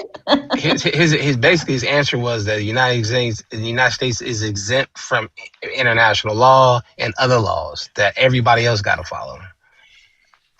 Yeah, That's pretty much what he said. Yeah, which is kind of weird. Alibi. Alibi. Yeah. You've been quiet for a minute. Did you want to jump in there? The subject I was thinking of is completely off this topic. Let's hear it. I wanted to talk about Ho Man. Here's a guy. Yeah, that's the way I say it. So here's a guy who has been a professional politician for many years through many administrations, and he's actually smart. But he comes out and he says to everyone, we had an open border. He knows better. They get free health care. He knows better. They get hotels. He knows better. They get free food. He knows better. He knows better than all that. It should be an insult to a MAGA that he says that. That's the difference between him and them. He doesn't. He knows better. That's all I wanted to say. That's really. It should be irritating. it should be illegal to lie to the American people. Yeah. Especially when you're an elected official. Yeah, That's right. When you're elected official and you lie, it should lock your ass up. Yeah, maybe you should walk around with your bitch ass under oath constantly. So the moment you tell a fucking lie, you're literally lying under oath. I mean, That's a good idea. why not? Right? You know, Yeah, seriously, Make it but, like, illegal that- for that's a officials really- to knowingly spread misinformation and require them to correct it within 24 hours and create some consequences for systemic lying. Right. Well, technically, seriously, that's there's what's a led law. to propaganda. Well, technically, when that's you're on what's the led House to floor, the propaganda in our country. Well, technically, when you're in Congress, whether you when you're on the House floor or the Senate floor, whatever you say there, you have pure immunity. Yeah, that is a law. I know there's a special. That makes sense to me, but I'm talking about like you're talking to the press or something, you know, and you're making statements to the public. Well, what I'm saying is that if you're on the House floor and it's recorded, you know what I'm saying, and you're having a debate about a policy, you can essentially lie in that debate and you have immunity for it. So that's what I'm saying is like they got so much protections to keep them from having any kind of accountability that in order for you to truly to make it a fair playing field, the whole system has got to be tore down. There's no way to go in there and pick and choose and kind of hand pick stuff. You got to tear the whole system down. Because there's I don't know. I might agree with you, but that's also treading on threatening the First Amendment. And while I hate the fact that politicians lie and, you know, like do exactly what you're saying, I think that I might argue that they have freedom of speech and it's our responsibility to educate ourselves and know when someone is lying. But I don't think that we can control someone's free speech that way, even when it's on the other side and we don't like it. I think it sets a precedent.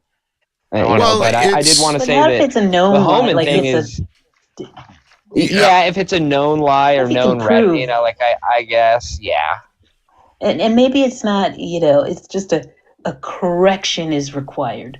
You have said something that is knowingly false, or you've said something that is disinformation, and you're required to correct that.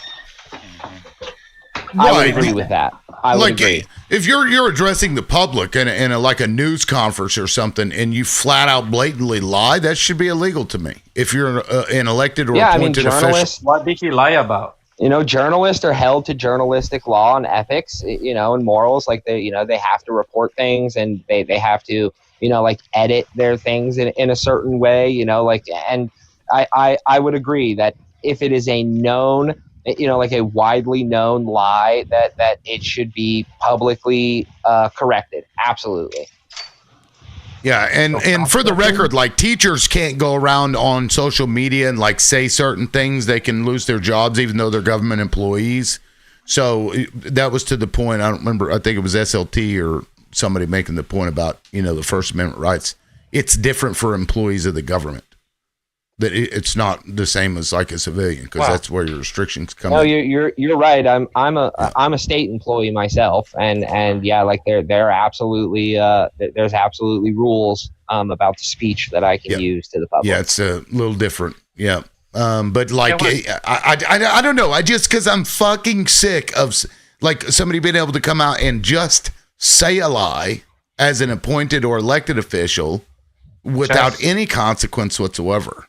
Because like, okay, sure, you didn't maybe defame somebody that caused damages to them, but you literally just lied to the fucking public. And that can be more dangerous than lying about, Dominion voting or, some other thing. Like that can cause serious problems. I wanted to say one more thing about it. What was disturbing was the press has no opportunity to be the check of this anymore. They can't say, well, actually, Homan, that is not true. Not everyone gets free health care and all the things he said. But no, we don't do that anymore. Now they just get away with lying.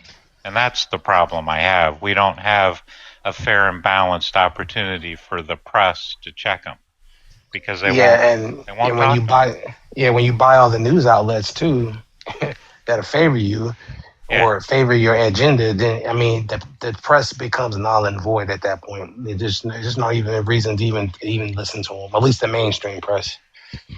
And it's all just surface allegations to begin with too, because like I've seen so many Trumpers get shut down when they say they get free healthcare and you say, please walk me through exactly how an illegal immigrant would get free healthcare. Please walk me through the steps. All right, so an illegal immigrant falls and breaks their leg in a park. Tell me what their next action is and how they get free healthcare from us. You know what I mean? And they none of them ever can because it's a surface allegation and there's no truth to it. So, it's all about feeling. They feel like they get free stuff because they don't get free stuff. It's like we're treating those people better, or like the loans that they bring that up a lot. Now, Big Balls. I think you've been up on the panel before. Did you want to jump in there? And then we got Greg after that. Go ahead, Big Balls. You're saying that the illegal migrants cannot get health care? Is that what it is? So if they break the leg, they don't go to the hospital, they get treated, and then everybody gets that. Treated? Yeah, everybody has that. Services. That is why you live in a first world country. So therefore we get emergency they services. do. And guess what? You get charged for the emergency room visit. Okay? Yeah. But do they pay for it? We don't know. I mean, maybe some of them do. The same thing. We don't Have know, you ever right? been to the emergency room and not paid? Because I can tell you as a college student, that a lot I of these definitely went to people, the emergency room one or you're two assuming times that a and lot of didn't these fucking people pay. are going, and that this is why hospitals are going pretty much bankrupt, right? And they need government assistance, right? Because a lot of these people go to the emergency room. No, that's not true. And they're not That's paying. not true. That's not true, man. You heard that from Fox. Well, he still has it. God damn it, Fine. y'all. You keep talking over him. I'm going to put his timer back. He's got a fucking timer. Please don't interrupt. Go ahead, Big Balls. Finish your point. Well, so is it not true that hospitals are losing money? Make your Hospitals are point. losing because the federal government so is over defunding them. 50% of the U.S. health systems, they face a negative operation margin, right? So you're implying that a lot of these people, or the majority of these people, are paying for their medical emergency care, but that's not a fact. Okay, so it's your contention that it's your contention that illegals are the reason that hospitals lose money? Absolutely not. Okay, so what was your point then? It is a factor. Okay. No, but the whole contingency or the premise that illegal migrants do not get the federal benefits like healthcare, it's false. That's not healthcare. That's emergency care. Yeah, that's not insurance. Yeah, that's it's not emergency state care or federal funded insurance. Yeah, I mean, And okay. I mean, well, That is and- emergency. and- Okay. And it's not free. They charge you. Whether Yeah. you pay or not, like that's a different story, but it's not free because now you owe this debt to the hospital. So I'm not sure that the point. Well, what about you know, other programs? Do you think they can qualify for SNAP benefits? No. No, No. they can't swallow. So they can't qualify. If I bring you a source from the American Immigration Council that states that they do, They don't. What would But be what your they response? what they can do That is is the some exception, states, not the rule, would be my response. Okay, well, the states, some states allow them to, and they fund it themselves, feed people who are hungry. So if a state allows that and they have a tremendous deficit, and then the government has to bail them out, I mean, you don't see that. If a connection unicorn steps on your balls, can you still have a child? None of the states that fund. If we're going to come up with stupid programs, Wait, you know what, though? take federal funding. They give federal funding. Hold on a They're second. blue states, not red states. Let's ask him the right question. So, hey, Roy, let me ask you a question. If you go to Walmart right now and you go put in a big old thing of groceries and you buy a TV, and the guy that checks you out, he's a cashier. He's making he's making $13, $14 an hour. He lives in Arlington, Virginia. He can barely afford his rent there.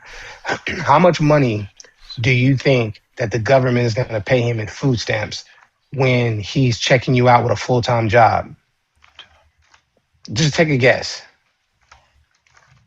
What, $500 or $800 a month? Okay, let's just say $500 a month. How much money do you think the federal government is paying Walmart as a subsidy because they hired somebody under wages that where they cannot live, they can't afford to live? So you're telling me that the government subsidizes Walmart? Yes, of course For- they do. Yeah, for paying. What you're not understanding is that the No. government Well, subsidy program. Well, let him. Hold on a second. Let him. He's SLT. Let he's him. picking it up. Yeah, He's let him. getting it.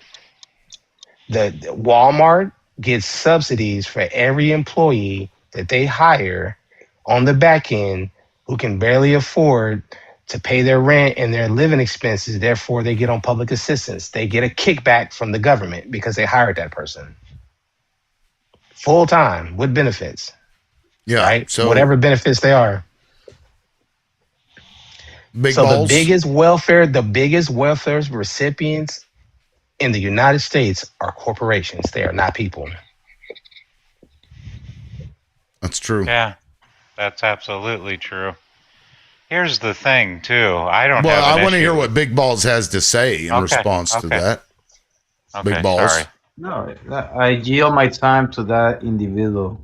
No, I want you to respond to that because you made a bunch of claims and now when somebody brings something to you, how do you feel about the government subsidizing the cost of labor for companies so that they don't have to pay you a lot? Yeah, I don't think that I will call that subsidizing. I think I will call that safety nets. It's okay. All right, Alibi, go ahead. I'm sorry. Oh, God. Here's the thing. I'm just Big like, Balls. what the fuck, guys? I don't blame you for not knowing this. I do. These are facts. You can research and find this out. Not everyone that comes over the border is put in a hotel, given free food stamps, given free health care, everything free. That's not a fact.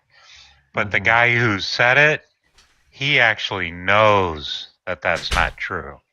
That's the difference. And that was my point. You can research this and find this out. Okay? It doesn't make any sense. Why would we just give people coming across the border everything for free? It's a ridiculous notion. Our economy would not work if we did that. Do you understand? It's go ahead. So Roy, so let me ask you one more question. Just one more, just for shits and grins, because I want Tim to laugh about it again. So GM came to the government and said that they were in high debt and they were going to go out of business and go under if they didn't get a bailout. Are you aware of that the government did not give them a bailout? So how do you think they were able to stay in business if the government did not give them a bailout? The government never handed them any money. So how do you think that GM is still in business when the government never gave them any money? So you're telling me that the General Motors did not get a bailout in 2008 by the they federal did not. government? They absolutely did not. You know what happened? The government deleted their debt. That is all they did. That's not what happened. It is what happened. That No, is sir, exactly. that is not what I'm happened. 100% sure, dude. Obama released the Trouble Asset Relief Program, right? But he And never through gave that- him money, though, Roy. sir, He through that, never they gave them him money. $50 billion. No, he never gave them money. He just deleted their debt. No, sir. No, we got Yes, an exchange of no, No, sir. he What just happened is deleted that, their sir, debt. I'm sir, telling okay. you, man. I know it sounds weird, but I'm telling a you. conversation here, or are you just gonna interrupt me? I'm just telling you that's the truth, though. No. So what happened is that the Treasury gave them a bailout of $50 billion, and in exchange, we got equity, right? That's No. what happened. They deleted the debt and took the equity. No. They sir. never gave We him got any a money. 60% equity on No. General Motors. I'm gonna tell you how this works. The reason why the government deleted their debt because of the government wanted to make sure that they paid the pensions that they had on record to the people who had been working for a whole bunch of years, right? Because what happened was the United Airlines actually got away with this before. And the government did not want to do this again. United Airlines actually got a bailout from the government, and then they offloaded their pensions, and then people who worked for 30 years lost their money. They lost everything. So they had people jumping off the bridges in San Francisco and unaliving themselves because they lost 30 years of their pension. U.S. Airways did the same thing, but they sold their debt to the government for pennies on the dollar. And people who had $5,000 they're going to get every month, they were getting $900 a month, right, for the rest of their life instead of the $5,000. So instead, the government told GM that we're going to delete your debt, but we're not going to hand you any money because you still must pay the pensions. I'm telling you. It isn't. It was a restructuring and bankruptcy. Yes, and we did give them 50 billion, and part of that was stocks. And I'm telling you right now, they ended never up turning a profit from that. But they never handed the money. I'm telling you that right now. I guarantee you, they never handed the money. That's totally false, sir. They didn't, man. I'm telling you, they had operating money. They just didn't want to pay it. GM had the money in the bank. They just didn't want to pay it out to the pensions and the retirees. So instead of paying it out, they deleted their debt. That way they could pay out those pensions and all that other money. So that means they were automatically in the green. But if they would have had to pay out the pensions plus their debt, they were going to go under. So the government deleted the debt and said, you pay what you owe, but you don't have this other money over here that you got to worry about. And that's why they were solvent, but they would have never been solvent. So why you're talking about bankruptcy. You're talking about restructuring because what they did was creditors took a loss. But that's not the same thing. You're saying bankruptcy. We're getting completely off subject here because the whole point of this is to show that corporations are the largest recipients of government-funded, like what you would essentially call welfare or subsidies. It is not immigrants. It's not poor people. And it's certainly, I mean, just like to emphasize, I already said it, it's not immigrants. It's corporations. Okay. And actually, I would say that the next step down for the people who take the most welfare and government subsidies would probably be like low income white Americans. All right. So again, not immigrants. And that's your point. They're not getting free healthcare. They're not getting free food stamps. You have to understand why, sir.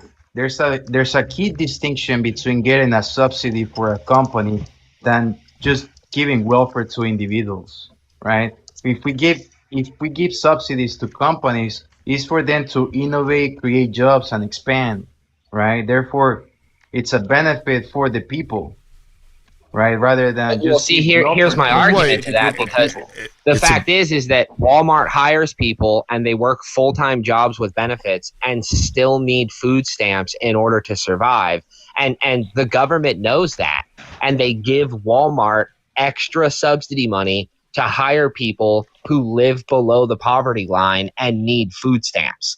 So like every veteran they hire, every person who's verified on food stamps or welfare that they hire, they get a little kickback from the government because, hey, you helped uplift society in some way, right? By hiring this person up from the lower echelons of society and the economy so that they can have a job and afford life. But then they work a 40-hour job and still cannot afford their life, still need food stamps and shit, and the company is still receiving government subsidies to hire that person. So the government is just being bled like a stuffed pig by these corporations because they're not only shortchanging their employees, they're also accepting money on both sides from the government and not paying their employees at the same time. So like the government is subsidizing or asking these companies to, you know, better society and create jobs, and they're creating jobs that don't pay enough, and the government still needs to take care of those people. So what good is that company doing? Those facts he just said, big balls, they're not in dispute. This is common knowledge. The welfare program, it was not made for you to live off of that, right? It was to uplift you from poverty. So anybody who's using welfare as a way of living, he's abusing the system in my eyes. We shouldn't need welfare at all, because minimum wage should have kept up with the cost of living, because minimum wage was absolutely there to make sure that the person that created minimum wage disagrees with you disagreeing with that. Yeah, well, minimum You want me wage. to pull up the quotes about the actual reason for minimum wage? No, I understand why literally minimum the wage guy was that created implemented, listen, literally the guy that created minimum wage and passed that said that no person should have a job that pays less than a livable wage. That's exactly why. And because minimum wage didn't keep up with it, the government, instead of making companies pay what they were supposed to and increase that cost, that minimum wage, instead they gave what were, subsidies in forms of welfare to the public, which is also a subsidy to labor, so that they didn't have to actually pay any more minimum wage. It's exactly what it is. It's the same difference. Subsidy is welfare. It just has better PR. It's the same fucking shit, bro. Can I ask you one question real quick?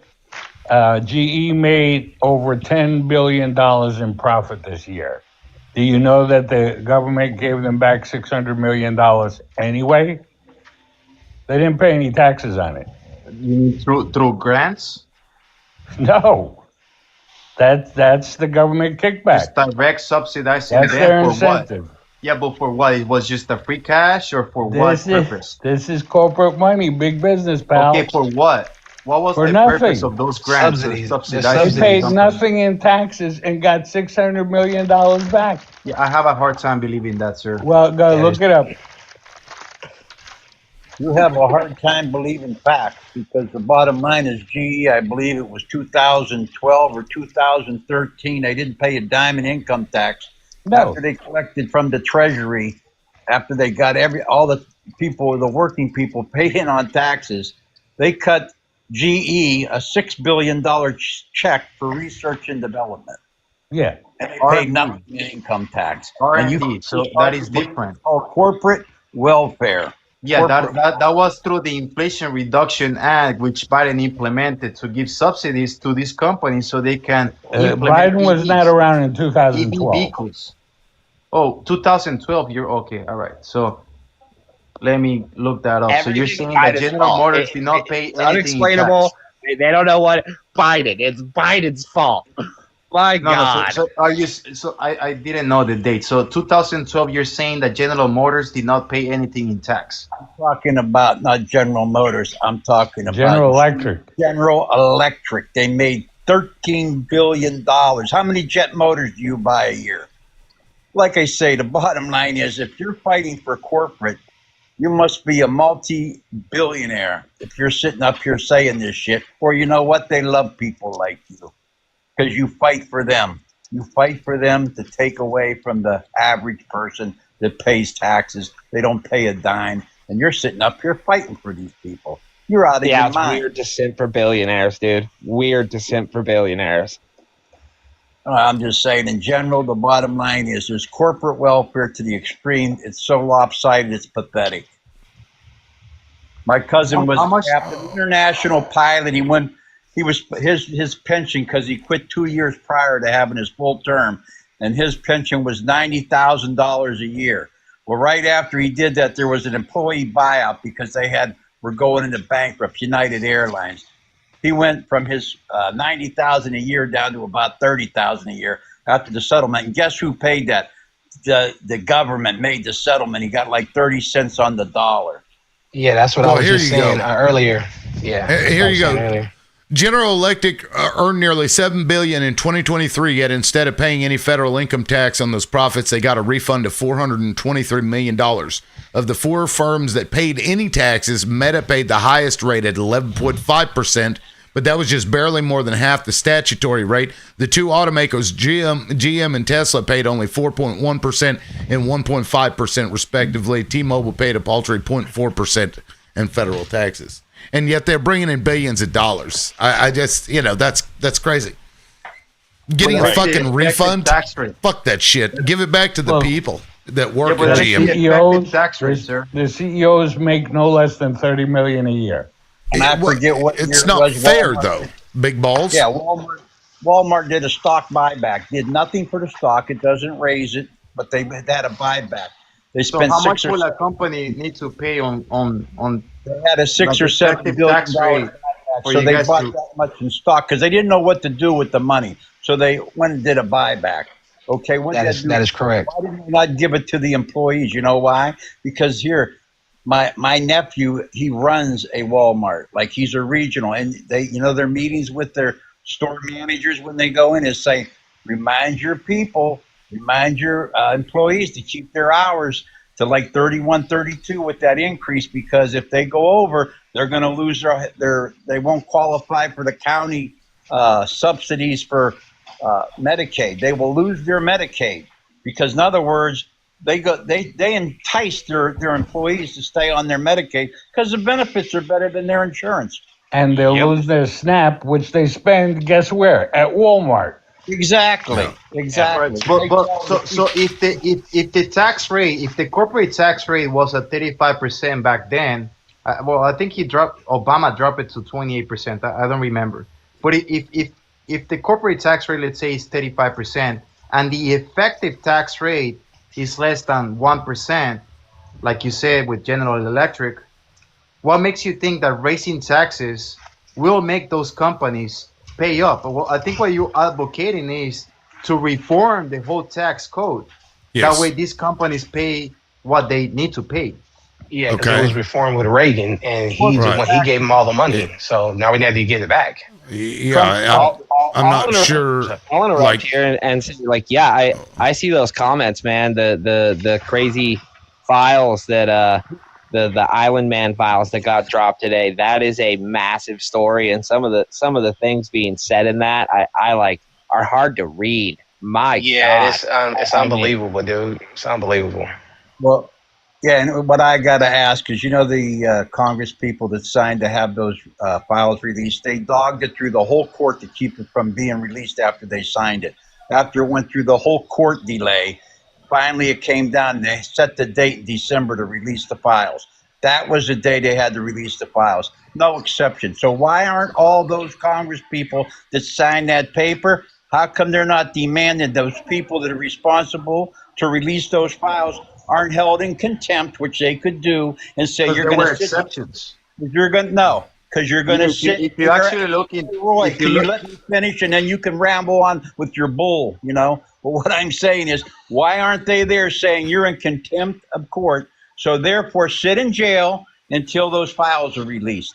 This way here, that's what it should be. That's how the law works, but it isn't working right now. Yeah, The because if reason you because why if you is did it, because yeah, Trump because has if you did it, loyalists in all of the spots that would be enforcing that.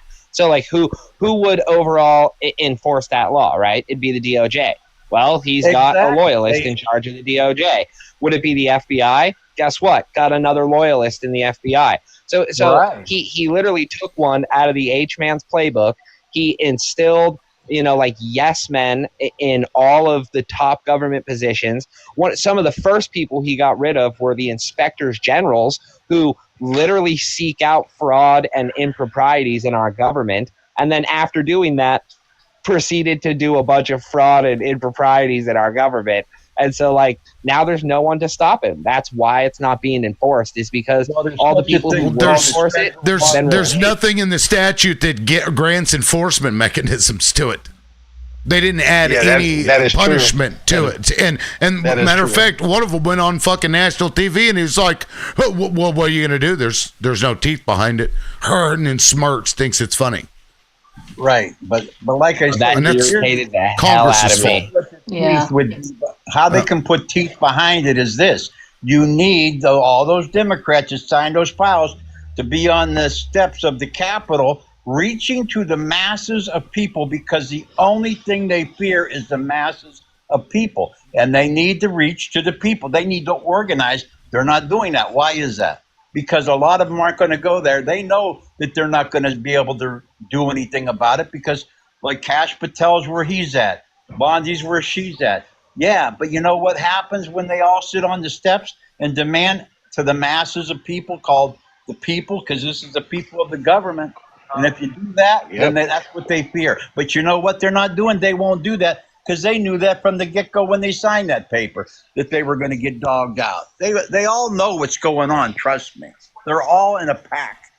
They're all and a lot of their friends are in those files. So I'm sure even if you get a Democrat, goddamn, bro. Why is it? I start talking and then you got to start talking. I'm sorry, there's a delay. So if you hear me, no, you like every time I start talking, you do that.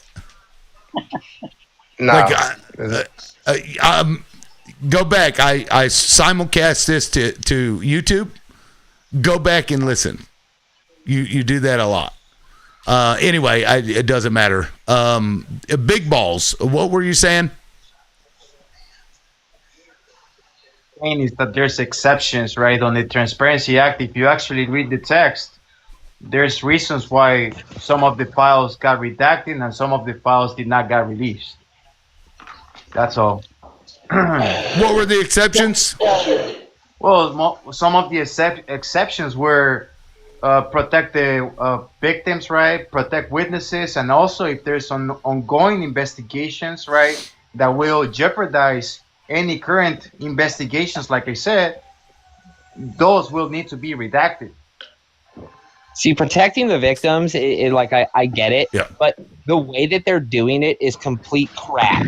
They're going, oh, the victim's name is in this, we have to redact the whole page. Why can't they just change the victim's name to victim number 4? You know what I mean? Like, leave the whole page unredacted and change only the victim's name to victim number 4, keep that person anonymous, and show who the people who, the criminals in this case, who they are. They're just going, oh, well, the victim's name's on this page, so we have to redact the entire page and then release that page to the public as if it does any good at all. What does an entire black page mean to us? Not only that, but what they're doing is you don't have to redact something unless it's in court, unless it's going to court, okay, unless there's a case been brought. So why are you redacting things you don't know what the DOJ have not gone to court yet? Well, as I recall, Pam Bondi herself said that there would be no more investigations. So she needs to correct herself if that's not true anymore. No, then there should be no redacting. As far as I know, the FBI and the DOJ have a list of names that they're building their case and they're gonna prosecute them. They have not gone to court yet, so they have absolutely no reason to redact. I mean, will you rather have a speedy release of that exposes the names of 1,000 victims of child abuse, or a comprehensive because release that ensures those are that protected. enablers are exposed while the survivors are protected? Boy, you're such a contrarian. I got to tell you that. Hey, let me Anything ask somebody you like says, this. you got Roy, to say the opposite. Well, hey, it seems like you're implying that this is all about just because of Trump. But No, if it you is think that because this of is Trump. I don't well, even think he cares they're about the kind of victims. implying To that. be You know, a lot of people honest. like here, they're saying that this is about Trump. Trump is Roy, trying what to are hide you the gonna files. do? But What this are is you not gonna about Trump. do This is bigger when than that. Roy? What are you gonna do when age takes him and he's no longer here? Are you gonna wither away? With who? Who is going to take him away? When Trump passes away from old age or whatever, what are you going to do? Wither away? Are you going to sob and just totally? I mean, because you go to the extreme of an individual that you don't even know. Mm-hmm. And who couldn't give two shits about you. Brother. That's a well, I recognize that. If you were in the 70s, Reverend Moon, you'd be out putting flowers on people at airports. That's what you'd be doing, Roy. Your mind is not strong. You'd be You leaving know, in Reverend Moon. a Roy, saying I keep seeing is one day no one will have supported this, and that's exactly how 1940s went. There were a bunch of supporters. Even here in America, there were people supporting it, and then one day no one's really a supporter of it anymore, and that's exactly how it's going to be with MAGA, and that's a real shame. That you guys get to put your hats away and you get to peel your bumper stickers off and take your flags down and just put it in a box in the attic, because y'all should be marked for like being a supporter of this. Always 10% of the public, of every country, there's 10% that are like gullible and they can be brought on board. Like I say, the Conservative Party wanted that extra 12. If you can get to 15, you have what you had in Germany. That's what I'm referring about.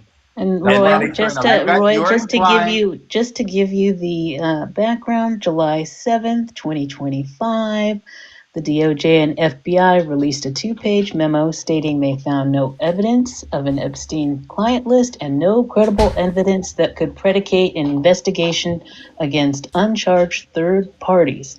And so with that announcement, that one condition that you said, any ongoing investigations, is null and void. Now, if she misspoke or things have changed, she should probably announce as such. But as of now, they haven't brought charges against anybody. Before all of this, it was a Democrat hoax, and there was no files. I just want to ask Roy one question, and then I'll see how you disappear. twist the words. Roy, Jesus. if Trump heard your accent, is he going to talk to you?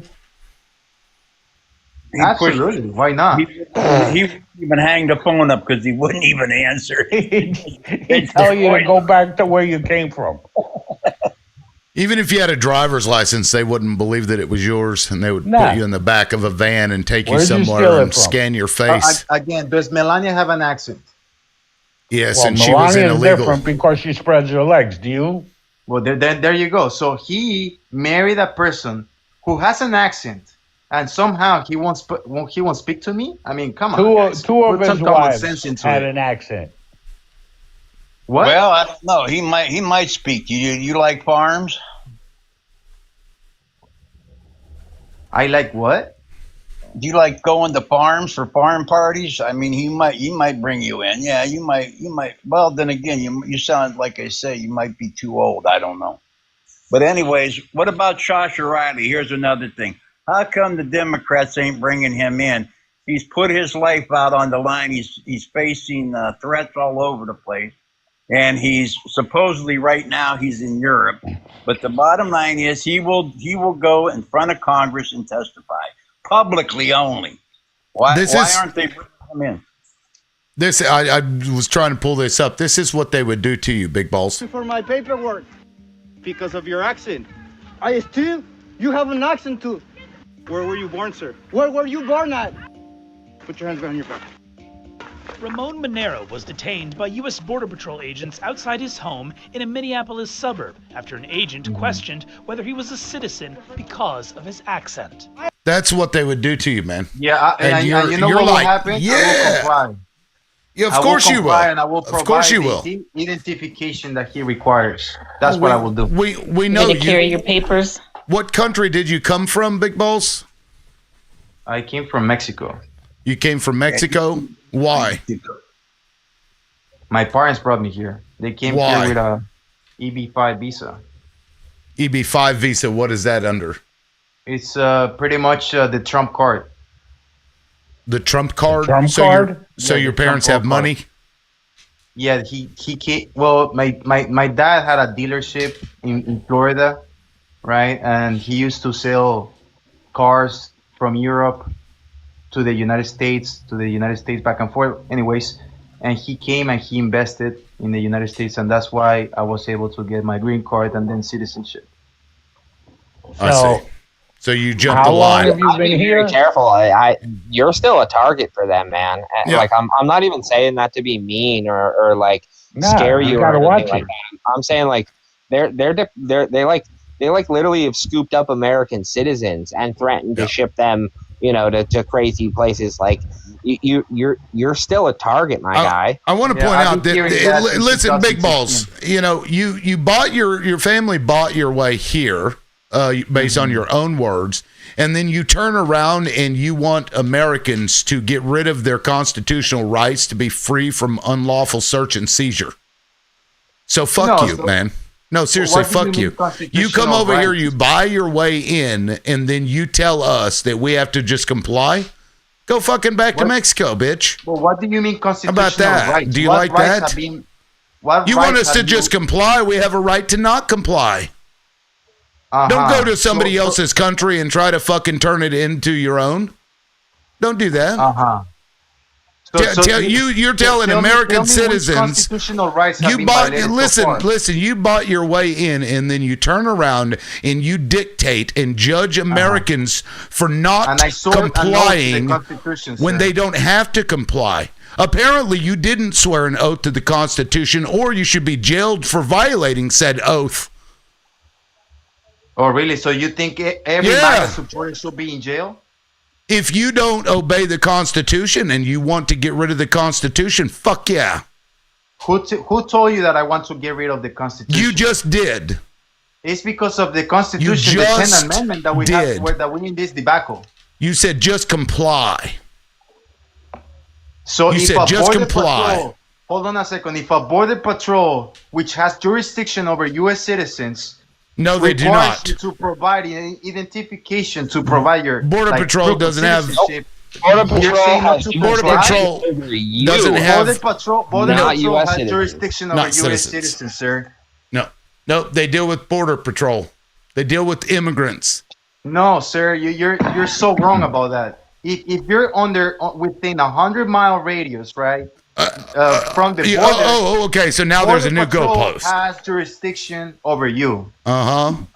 Okay, it's immigration So if and you don't customs comply, enforcement. then- These are not police. No, you don't have to comply in the way that you're saying. Well, then if you They don't don't comply, have you a go to right jail. Simple as to that. demand. That's what the law says. No.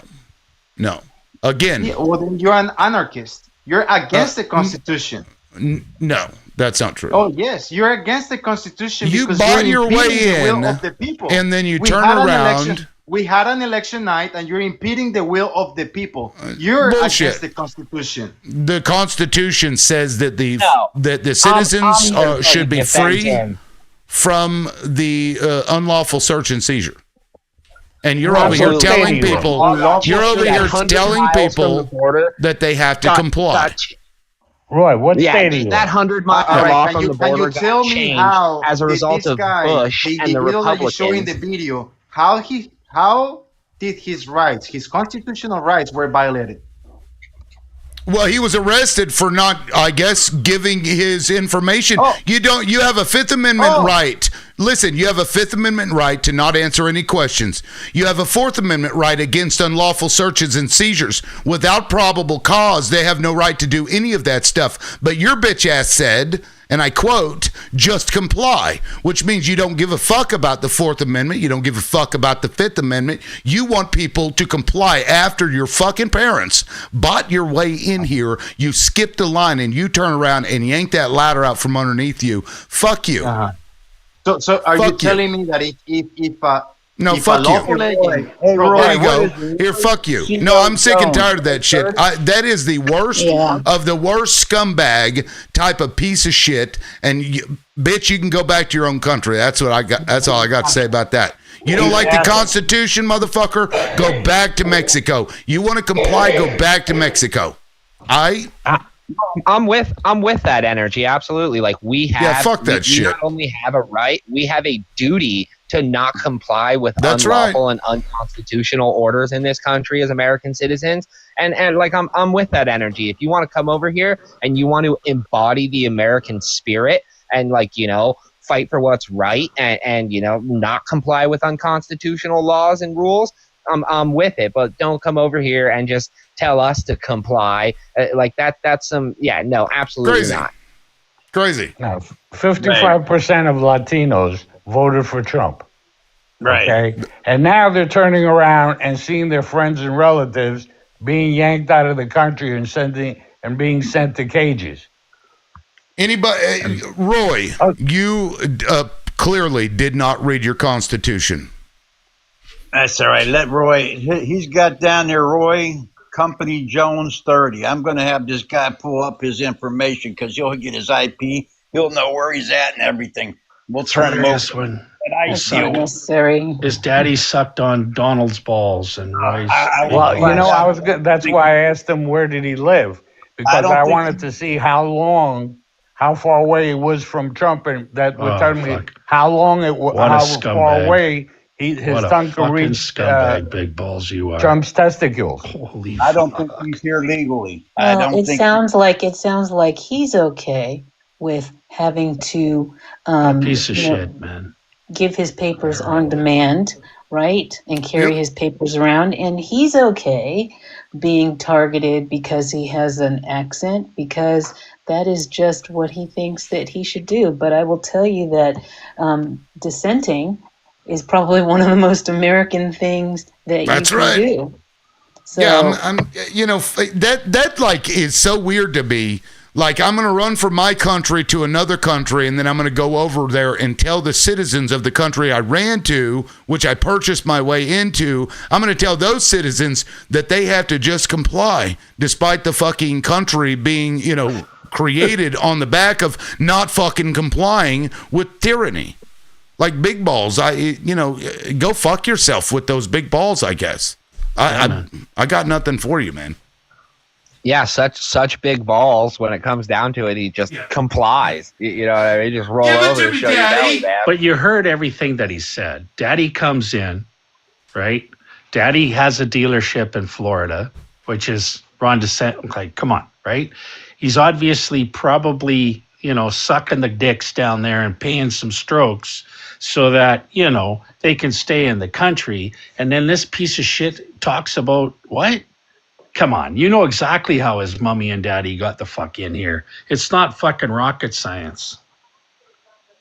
What a scumbag. Holy fuck. Right. Like my buddy just sitting back. He said he goes 79 followers. I go, I don't know how many followers he had.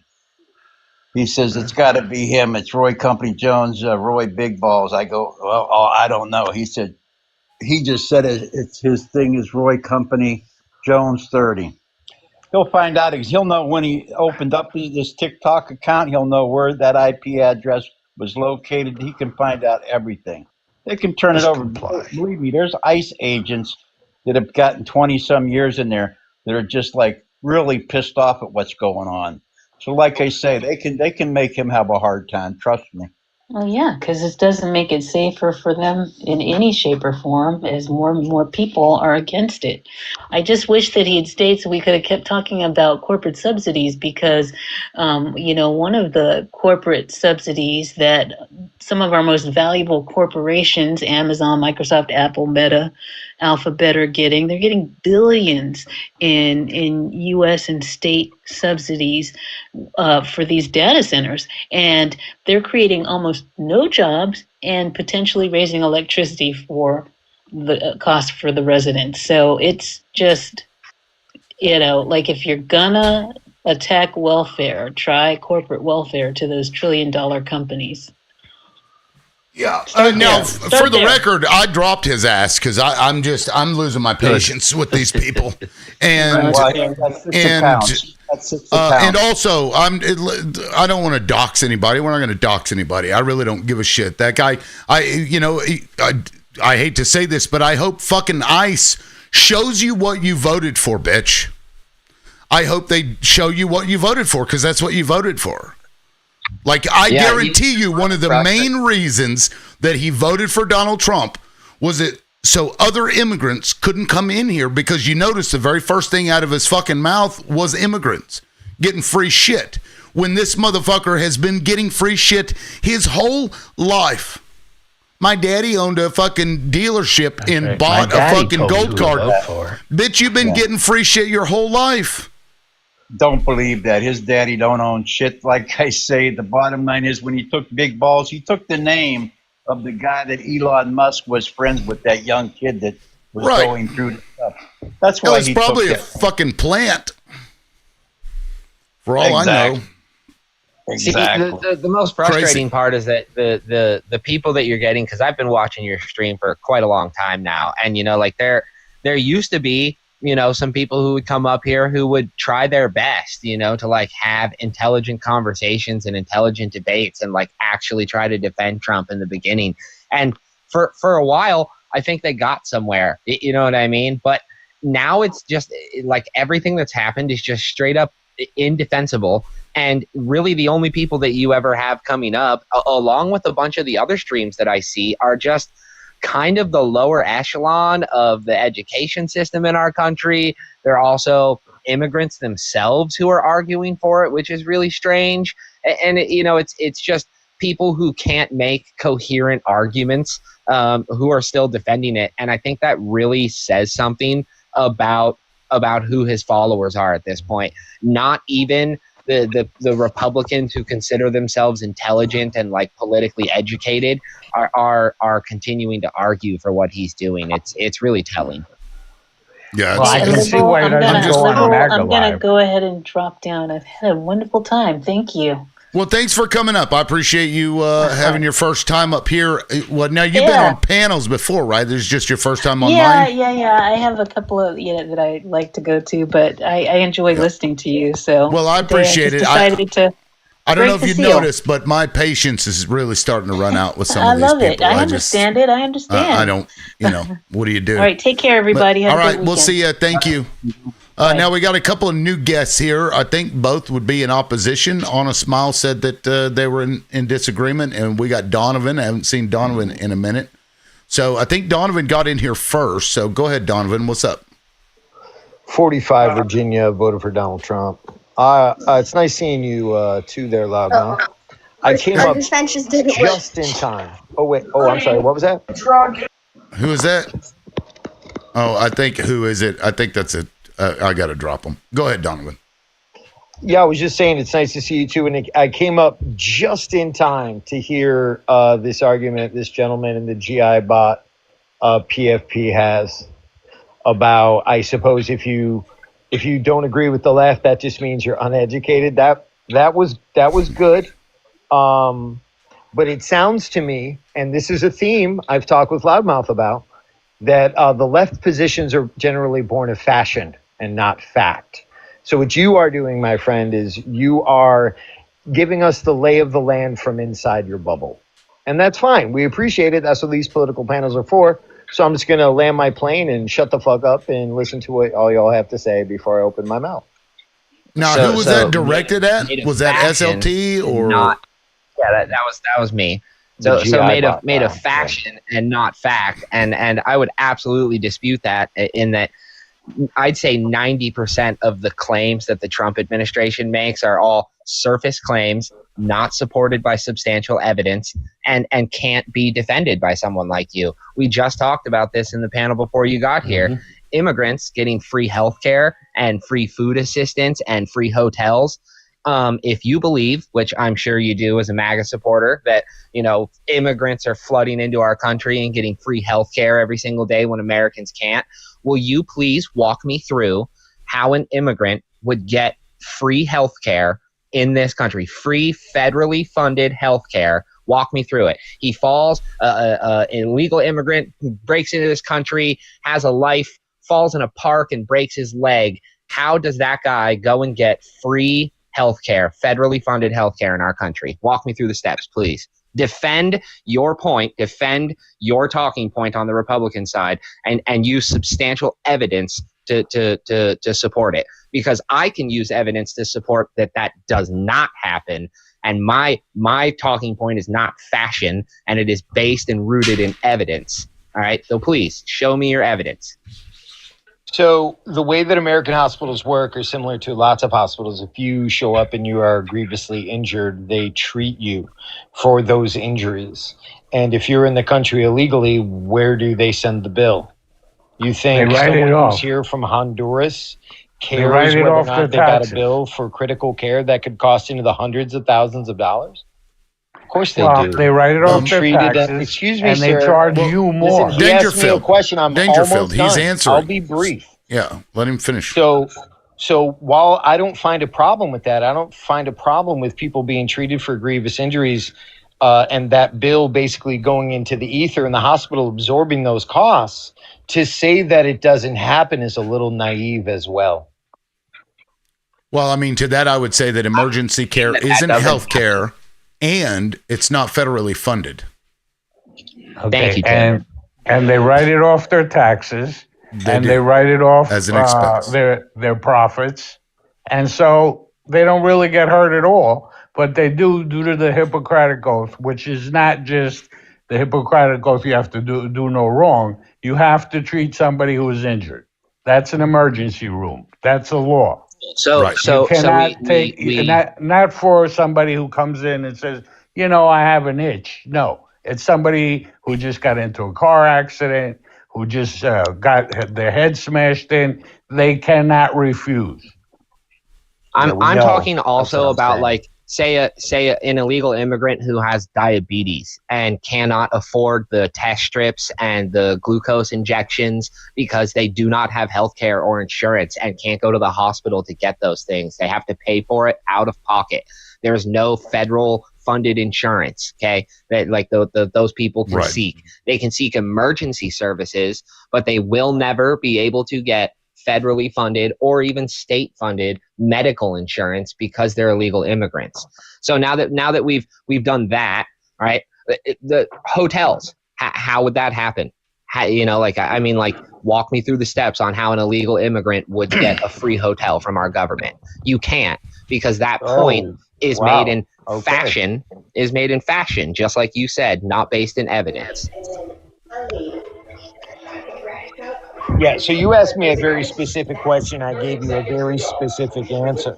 And it speaks directly to some of the issues that we have. And that is that you guys have kind of been led to believe a certain narrative from a certain perspective, while the other side is kind of more dealing with the facts, how this works. The effects that I just described are... Well, can you give an The example? effects I just described are cumulative.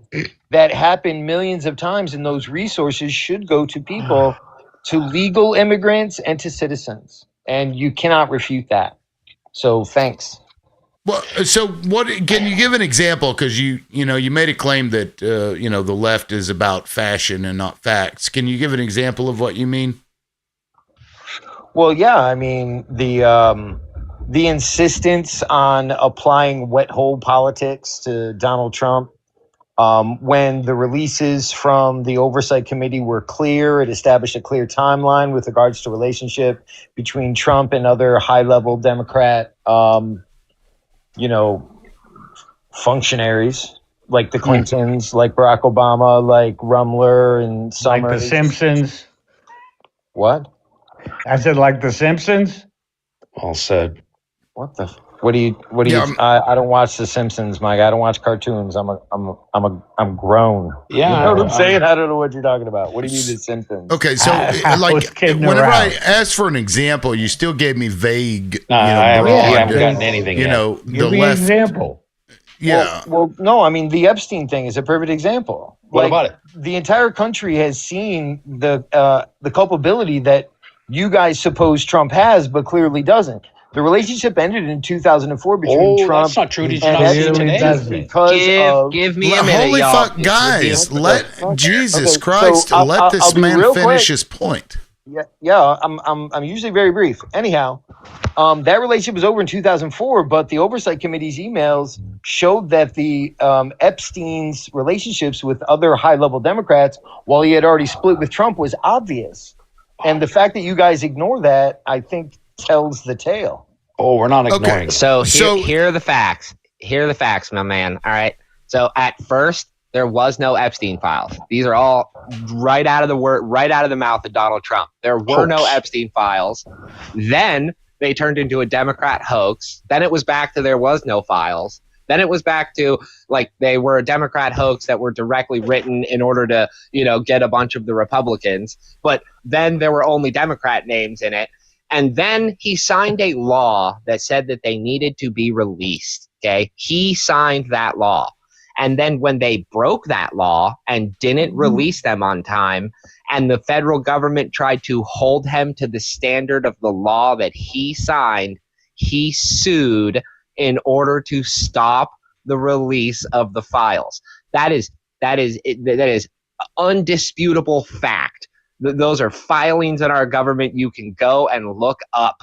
All right. And even today, we just got a giant drop, 4 weeks after they were supposed to drop all of that, with some seriously, incredibly damning evidence against Donald Trump and some of the actions that he took against underage girls, like auctions and stuff at Mar-a-Lago. It's hard to read, man. And this is evidence being dropped by our government. So again, I don't know whether you said fashion or fiction evidence or whatever it is. This is direct evidence, man. Evidence, I'm not really.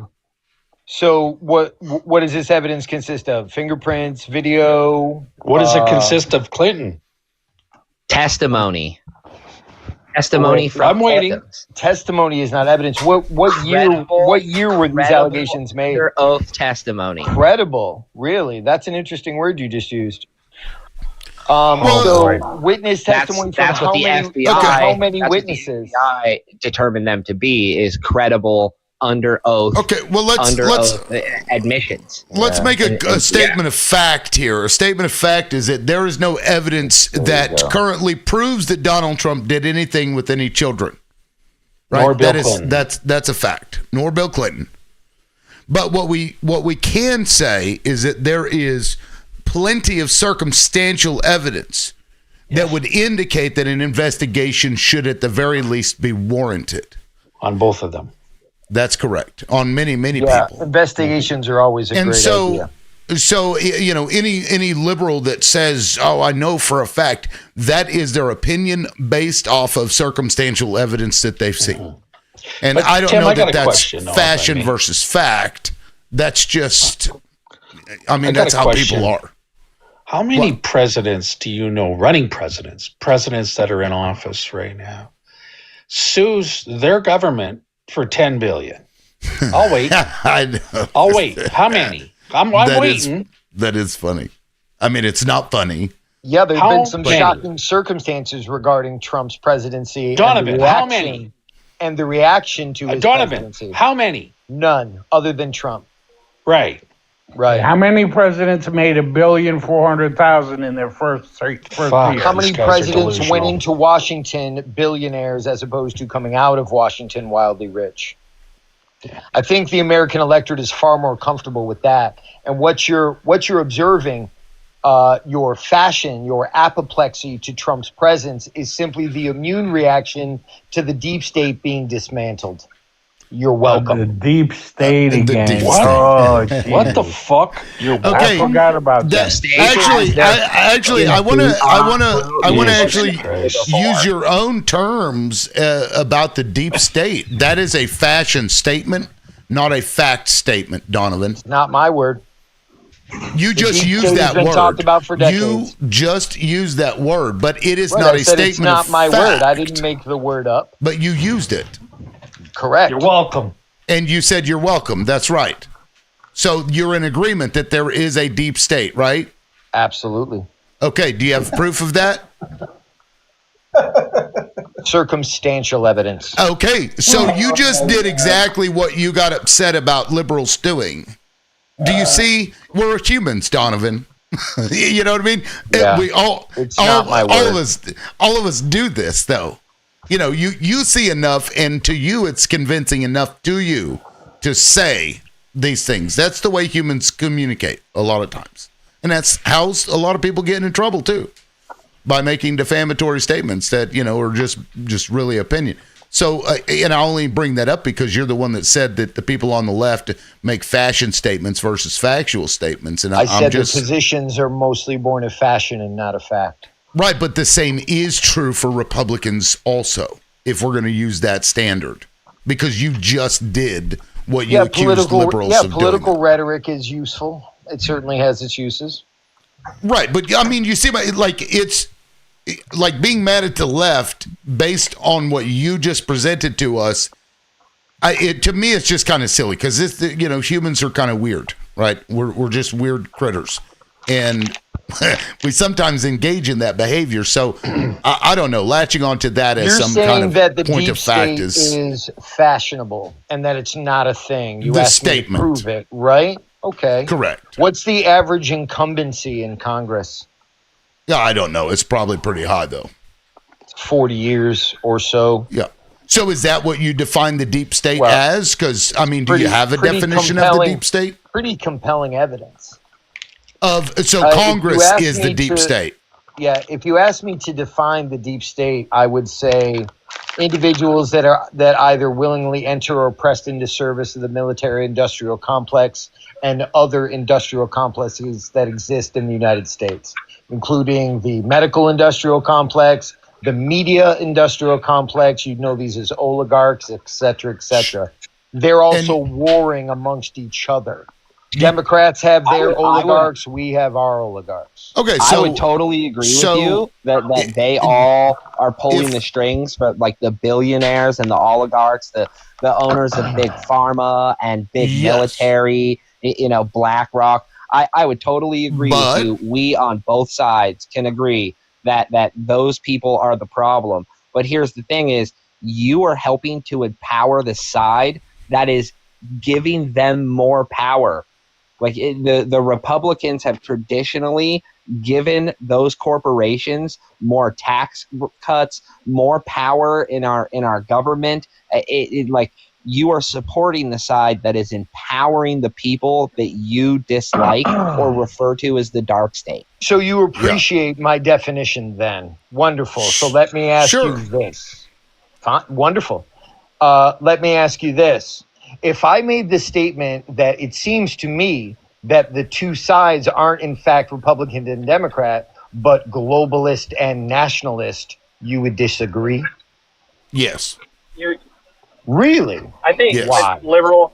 I think a prerequisite for anybody on this live should be define a liberal, define a conservative, and then tell me what the difference between them are and are what are parties.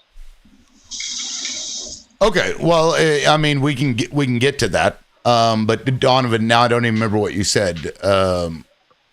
My question was, if I said to you that I don't believe that the battle is really between right and left, Republican and Democrat, the battle between the oligarchs is actually between globalists and nationalists. Yeah, I mean, I don't that's too compartmentalized. That's too you're trying to simplify it. It's oversimplification.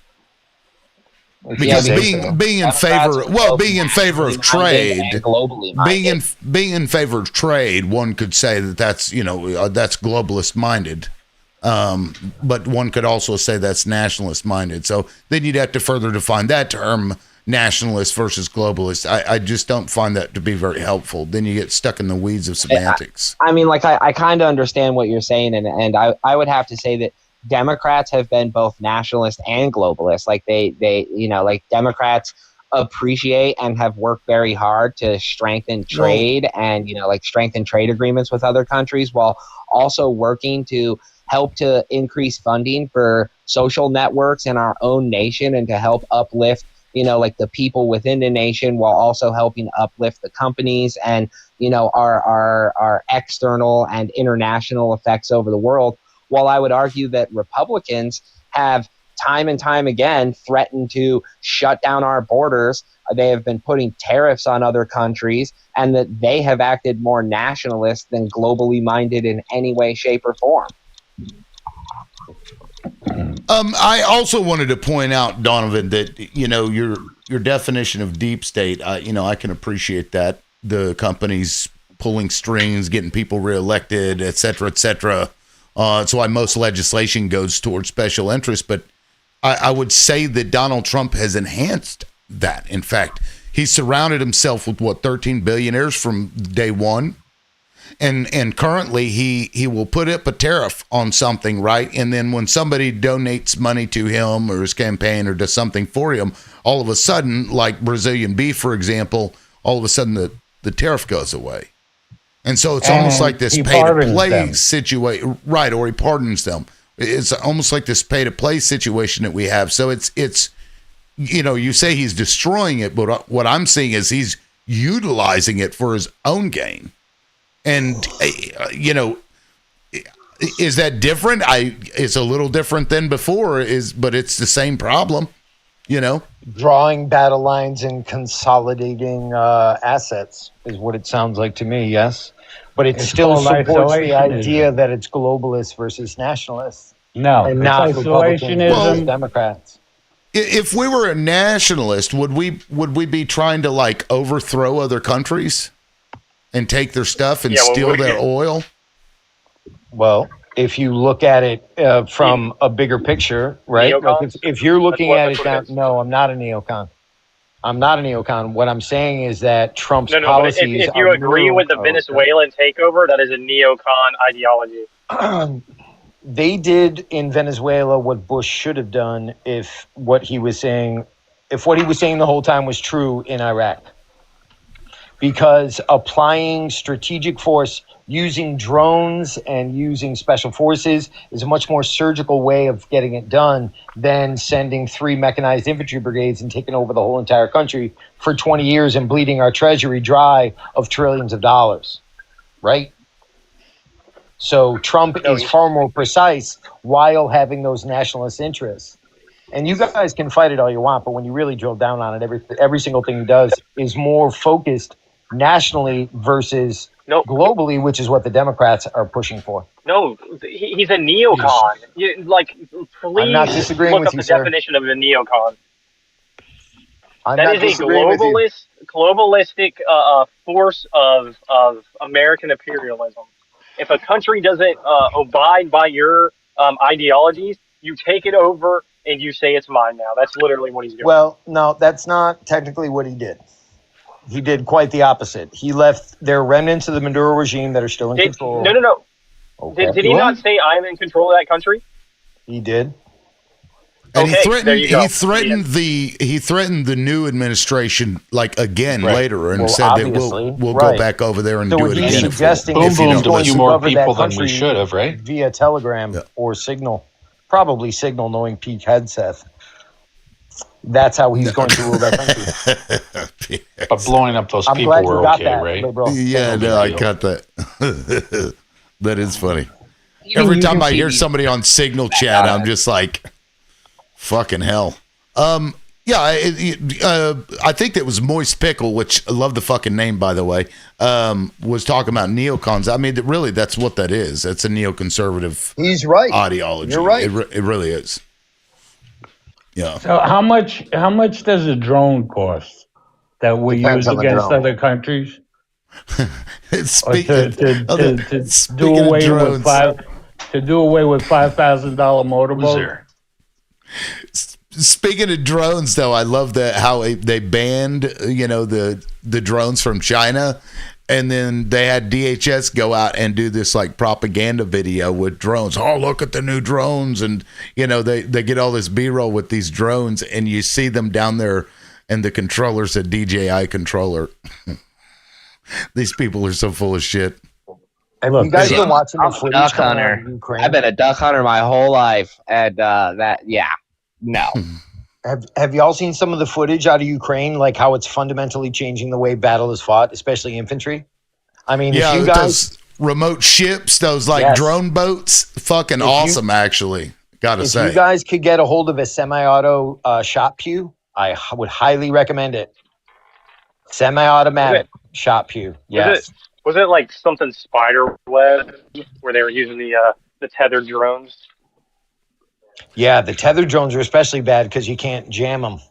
I mean, if you have a jammer, you can knock them out of the air. There's even portable jammers that are directional, so you can fire it at them and knock them out of the air. But other than that, shot pews are the only way to go. Yeah, I think it was like Operation Sons of America Unite. Yep. It's sad though that innovations are happening in warfare because of an invasion. It's sad that we have to go to that point, but those drones can really fuck you up. I mean, well, you get 500 of those. Yeah, well, I mean, yeah, I guess that's true. But again, like that's how our advancements were made. Unfortunate. Back to the issue of like Donald Trump and the deep state. It's almost as if he's trying to turn himself into the deep state where he controls the levers instead of anybody else. And I don't know about you, but that's not a good thing, Well, it all points to isolationism.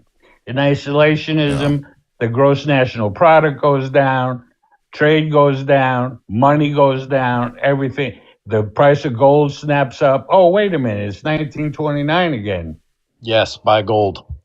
Did you all see that Trump Silver's going up. I got a bunch of silver. Yep. Did y'all see Trump snatch 2 Russians off a boat in Scottish international waters last night? They are pissed. Yeah. We're pirates. I mean, literally, even before that, we're stealing, Venezuelan oil. I mean, we're actual pirates. They And sent kidnappers. an email.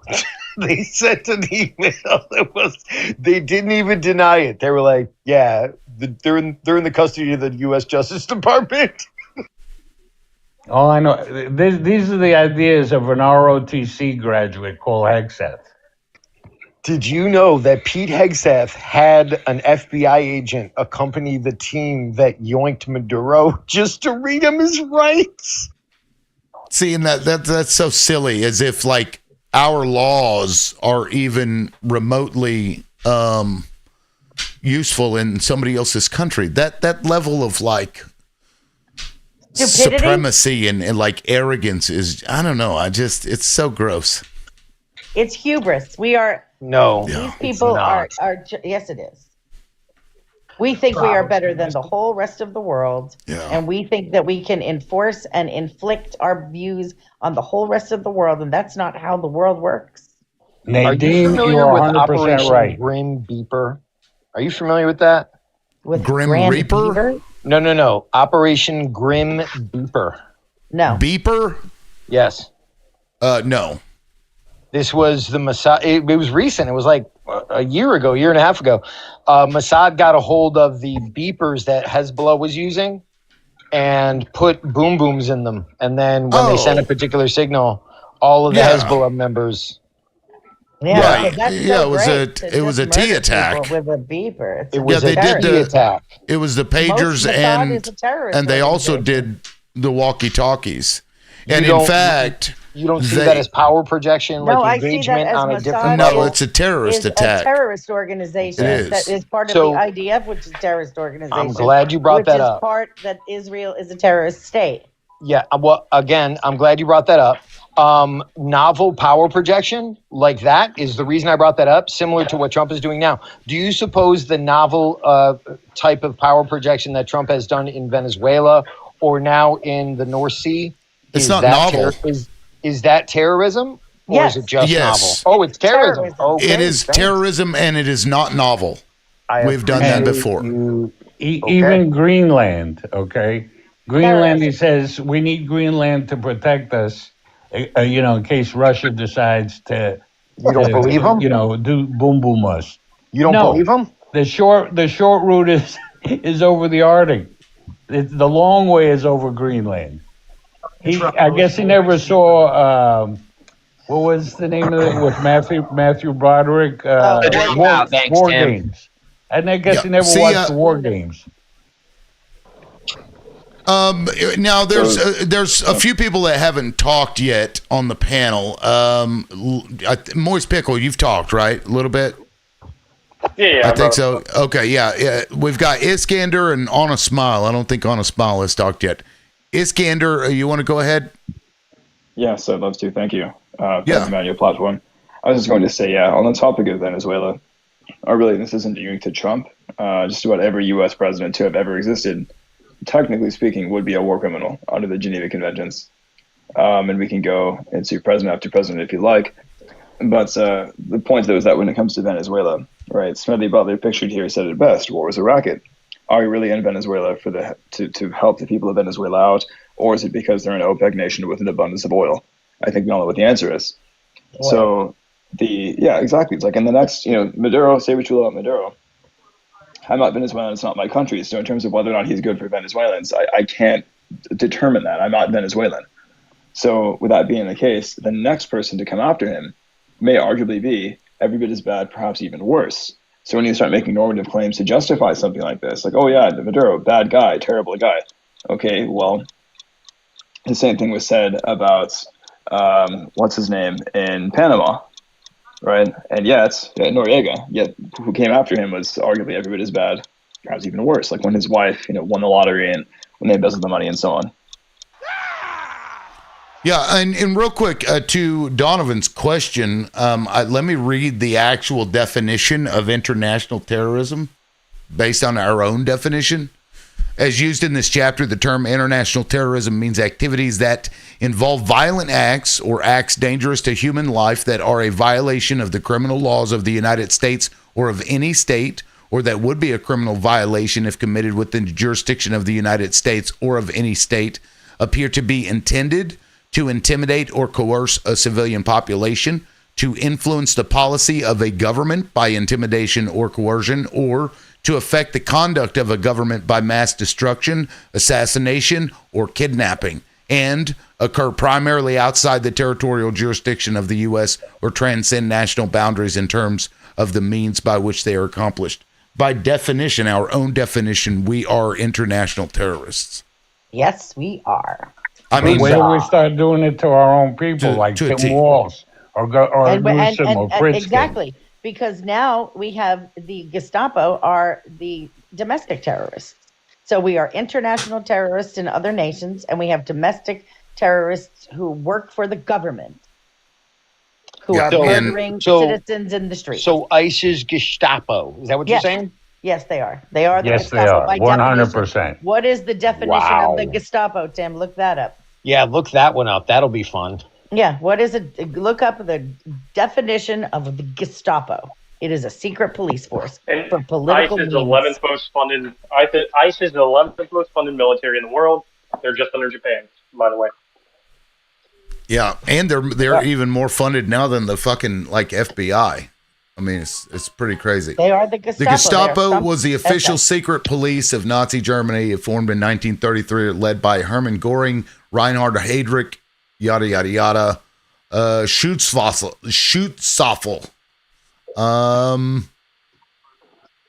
Were allowed to arrest people that offended the government. The government could use the secret police to accuse and arrest anyone they wanted without being questioned. They were imported to the SS and enforcing. Of course, that's it's pretty vague. Overview. Infamous police force was not first political force. Germany, like a political. It basically comes down to if you're okay with what was a $2 billion funded entity that did wonders. Now that gets funded $17 billion, and you're okay with that. You're not a Republican. You're neo-fascist, meaning you're okay with a militarized force on our soil. It is a reaction to the facilitation of an invasion in this country. Essentially, the left set the country on fire, and now y'all are complaining that it's not burning. an invasion. We are It's not simply an putting invasion. the fire Don't be out. ridiculous. It's And not an because invasion. the left is globalist, they don't care about importing millions of people from the third world into the country. Can I Well, ask you a Donald question, Trump doesn't Donovan? either. When I want to ask you a question, and for real, That was funny. J.D. Vance, the vice president, said that we need more white babies because we need more workers because we don't have, our birth rate is falling. As most first world countries, their birth rates are falling for economic reasons, very specifically, but also social reasons. Like, I can't blame you if you don't want to bring children into this world. This world sucks right now. Wow. So why can't we, instead of making white people and forcing women to have babies they don't want by taking away their rights to their own bodies, how about we just let the people who want to come here and work, come here and work? What do you have against snatching minorities? them from courthouses and from their actual jobs. It sounds to me like you don't like white people. It sounds like this country is going to be not white. She's a in white about person. 15 years. I am a white person. Well, it doesn't change the fact that it doesn't sound like she likes white people. What do I'm you just have telling against you my? what J.D. What do you Vance have said, against that white minorities? people need to have more white babies because What do you J.D. have Vance against is that? a Christian nationalist. So wait. Okay, Donovan. Wait, let me get this straight. Donovan, let me get this straight. You think she hates white people and has something against minorities? So what? She doesn't like humans at all? Well, no, I'm saying that white people are the global minority. So if she doesn't like white people, my question to her would be, why does she? What problem does she have with minorities? I don't have a problem with any minority. Here is the reality. In the United I couldn't States, help but white notice people, a negative political charge attached to white people. Wait a minute. No, Donovan, you're J.D. 100% Vance right. said This woman's a racist. She hates white people. We are the minority. Continue. Okay. the bottom line is that J.D. Vance said that we need more white babies. He said That's that. right. There's That's a big what difference. correct. We do need. Wait a minute, He's the not even problem is- having white babies. His wife is Indian. But Yeah, no, he's a hypocrite. I'm just I telling hate you JD. what he said. He actually said that. And the bottom line is, why? Seems like an I odd understand. thing to focus Stop in on. interrupting me. Okay. He said that we need more workers because our whole system is based on you pay for my Social Security and on down the line. That's how it all works. Your taxes pay for retired people to get things done. So instead of forcing women to have babies they don't want by taking away their rights to their bodies, why don't we just let the people from other countries who want to come here to work in the jobs that we need filled instead of doing all of those other awful things? Because J.D. Vance is a white Christian nationalist. Wait, that's Okay, what so- we were doing. Nadine, just very quickly. Number one, these people aren't coming here based off of their own consensual means. They're doing it out of desperation. Yes. So for you to go ahead and claim these people are just doing it because they want to make more money is ridiculous. These people No, get I'm paid not pennies saying on that the they want dollar. to make more money. They want to come here. So let them No, come here they're and take forced the to come jobs. here. There's no other option. If you are making $1 an hour and right across the street there's a $10 an hour position, you just got to cross the street. I'm crossing that street. It's an economic imperative. Okay, but greed is what brought them here. American greed. So we wanted cheap labor. After the Civil War, we had black BLK cheap labor. Then after that, we imported Europeans for cheap labor. Now we've been importing South Americans for cheap labor for the past, 30 years? And all of a sudden it's a no-no. It is a no-no because for two reasons. Number one, non-white, these people, even though they are Catholic, these people are from a subset of the human race that have lower IQs, lower stature, lower quality of life. All right. Yes, there are subsets of the human race. You know what you could do with yourself? Liberal. Yeah, Okay. thank you. Fuck. He was That's doing what I'm good saying. right before the Continue. supremacy thing. Why, Yeah. but That's guys, my friend. people like that exist, and those people sadly, yeah. they I'm exist not a like lot on that. Twitter. Yeah. It's, Yeah, I'm not like that, just so you understand. Donovan, That's this not- is one of your guys. Well, Yeah, the Fawcett, point I that see you he's trying missing- to come back up, man. It's Get- not a get the racial fuck out of here. thing. It's not a racial thing. And keep in mind, I don't agree with everything Trump does. I think that the type of neoconistic type foreign policy should be applied properly. And so far, what I'm seeing is and I mentioned this before, a very judicious application of force, surgical, and so far successful. That's all I'm saying. It's not successful though, and it's Well, not surgical either. It's not because, surgical. Yeah, Obama. pretty successful in surgical debate. Barack Obama didn't do all of this crazy militarized What are you talking shit about? Yes, in the he streets. No, he didn't. He unalived American citizens with drones. Yeah, in a different country and in war. Yeah. That was certainly different circumstances. We're talking about domestically, and we're talking Anwar about al-Awlaki immigration, did and not we're go through talking about process. ICE. We're not talking about the military. We're talking about ICE. Obama was able to deport way more people. 3 million. No, Obama was able to deport way more people far more efficiently and didn't have all of this fucking crazy shit going on, shooting people in the face. I mean, sure, did mistakes happen? Of course. I mean, there's a lot of interactions that happen, and you know, but Donald Trump is being less effective and more cruel because I don't think that immigration is actually the point. I think it's the cruelty. Well, it's important to the American people, and it's important to the economy in lots of different ways that we can't have. Yeah, negatively, It's what he's important doing to is going stupid to people. And negatively if affect this instead of economy. if you educated the stupid people, then it wouldn't be so important to them. They've been sold a bill of goods. They've been told that brown people are coming to steal their jobs. Nothing could be further from the truth. Exactly. And Donovan said earlier, as I was coming up, it's not a racial thing. It's not a racial thing. What really bothers me about conservatives saying that is because the overwhelming majority of them know that it is a racial thing. And there's a reason why there are white nationalists peppered all through the Trump administration, and why the Heritage Foundation plan calls for 250 million Americans, with 90% of them white. And then you say, well, it's not a racial thing. It's not a racial thing. It is a racial thing. It's because they are not a racial thing. nationalists. So, well, Donovan, what did immigrants do to you? Oh, for fuck's sake. All right. So the reason you guys always glom onto this is because it allows Glom you. on, huh?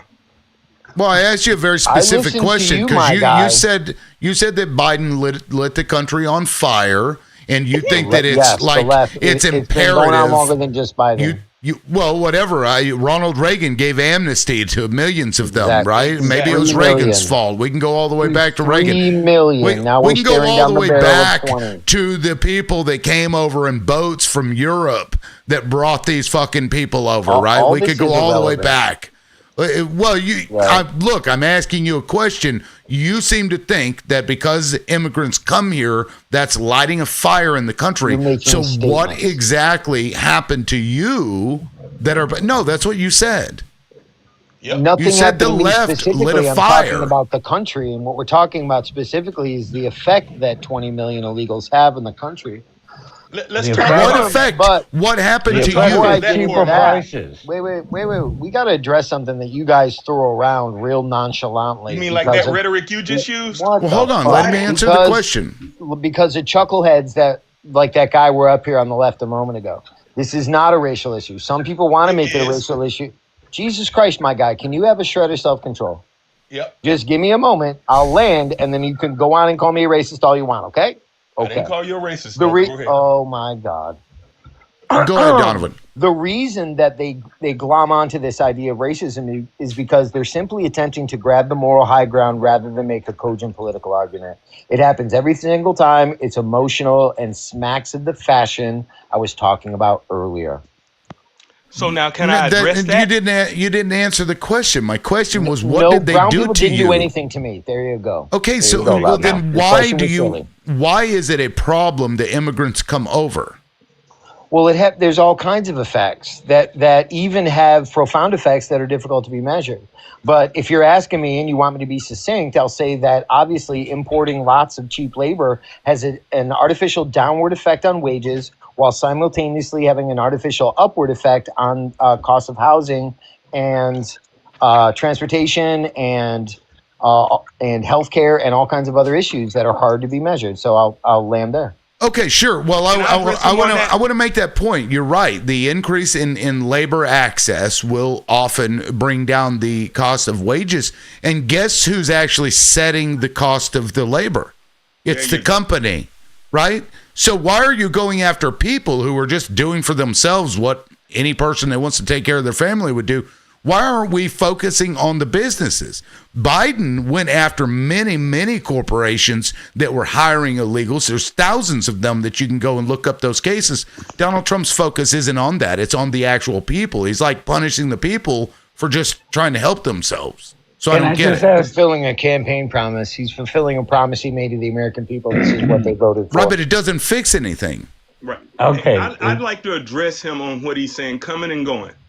Point one, you said it's not racial, even though I just explained to you before you said that it wasn't, where these plans come from and why.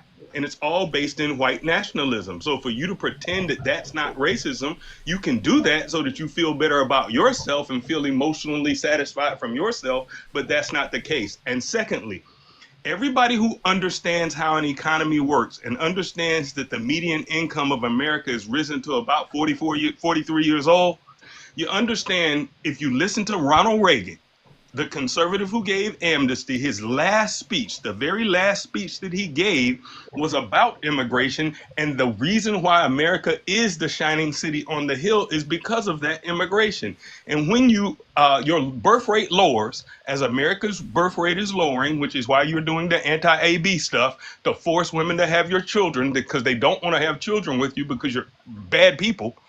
But then secondly, if you don't get that insurgence, I'm landing here, if you don't get that insurgence of new people into the country, your country then stagnates. And that's what's going to happen. That's what's happening in Russia. And they're losing over 1 million people in that war, right? And they're already at 45 years old as a country. So that's why we need immigration, sir. So it's not a negative, it's a positive. $3 trillion. Because of lowering birth rate of which people? It's okay. Mostly So white people. Iskander, I'm stepping out. Iskander, At least he's being honest. Okay, yeah, Iskander. Tucker Carlson talks about it all the time. Well, hold on, guys. Fuck. Iskander has had his hand up basically for a while, so go ahead. Honest Smile. I'll yield my time to Honest Smile. Honest Smile hasn't said anything, so I'll be polite, and I want to hear what Honest Smile has to say. Then I'll go afterwards, if that's okay. All right. Can I just ask Donovan one question? Will you go out in the fields and work 12 hours a day in the hot sun for $7 an hour, no benefits, and sleep in a barn? What are you talking about? What I'm talking about is the job you don't want to do. What do you... To say that there's a single job that an American wouldn't do to take care of their family is disrespectful and misguided. Excuse me. And shows that you They people will not, have because zero we're too respect fucking for your lazy. own people. And when I say people, I mean did I Americans. interrupt you? Because I'm not a racist like Alexander over here talking about lowering birth rates of white people. Hey, I mean, they talk about the it on only Fox difference News, sir. between you and that star-spangled clown that was up here earlier is a shade or two. Explain the difference to me when Fox News discusses this and then you turn around and call me a racist for telling you what Fox News reports. Oh, can black people Help be me. racist?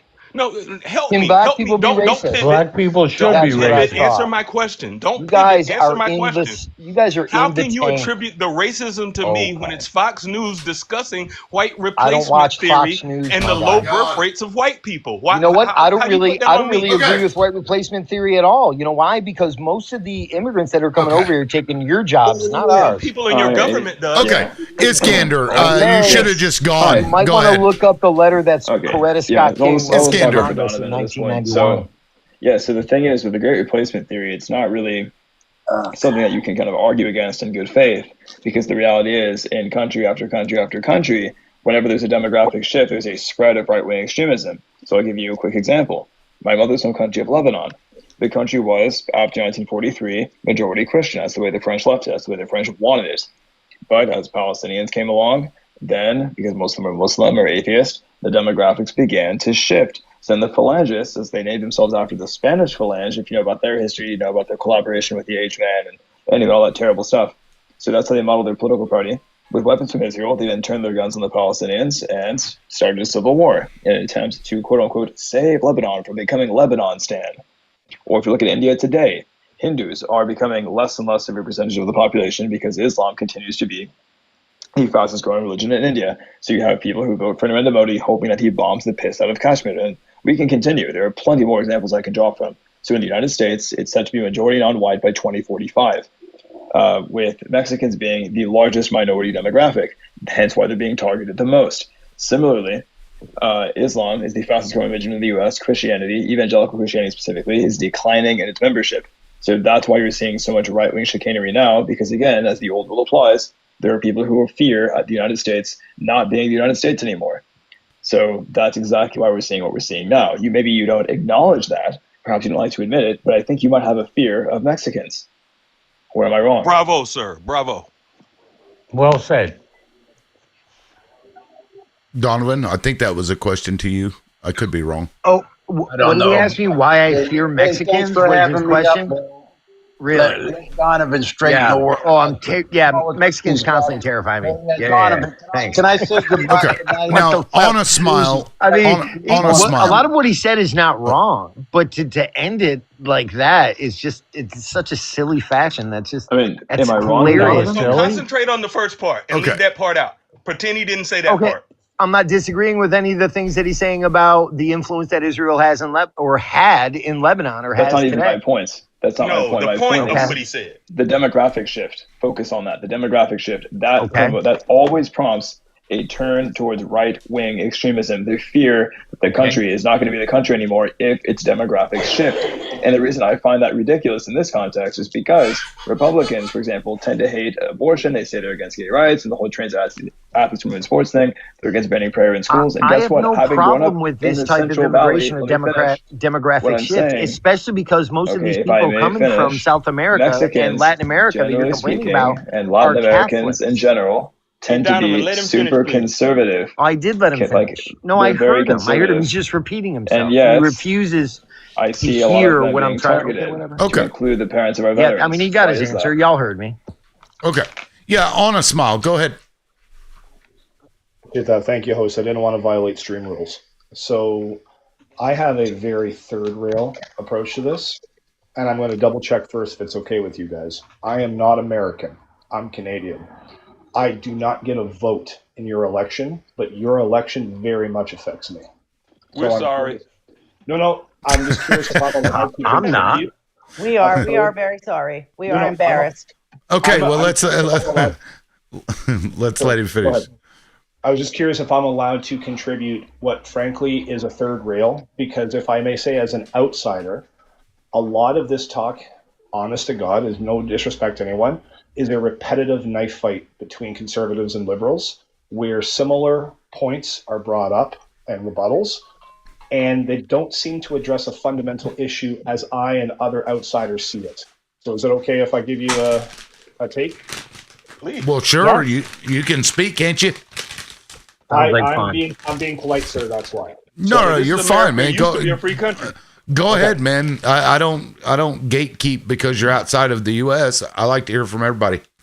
Just so you know, you're a rarity. I've been gatekept by a lot of people, and actually predominantly Democrats. So it's fuck whatever. those people. Okay, so With Rabbi Shmuley's dildo.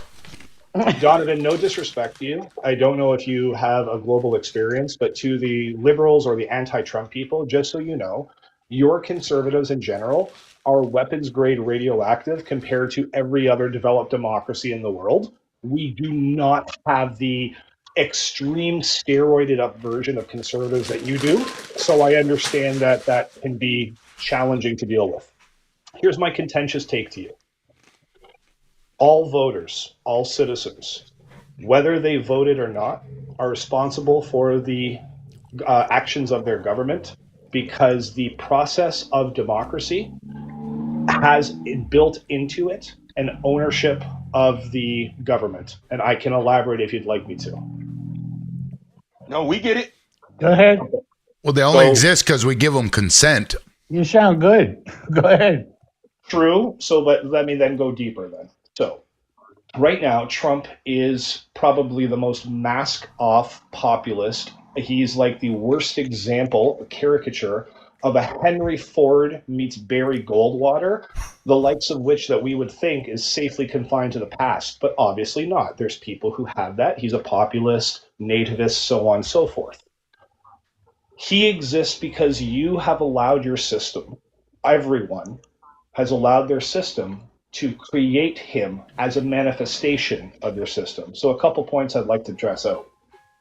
Is Trump a fascist? He may be. He's doing things that are quite frankly fascist adjacent.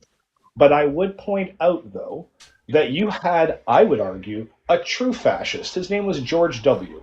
And he managed to unalive 1.5 million people in the Middle East and introduced the Patriot Act, which at the time was some truly dystopian George Orwell 1984 shit.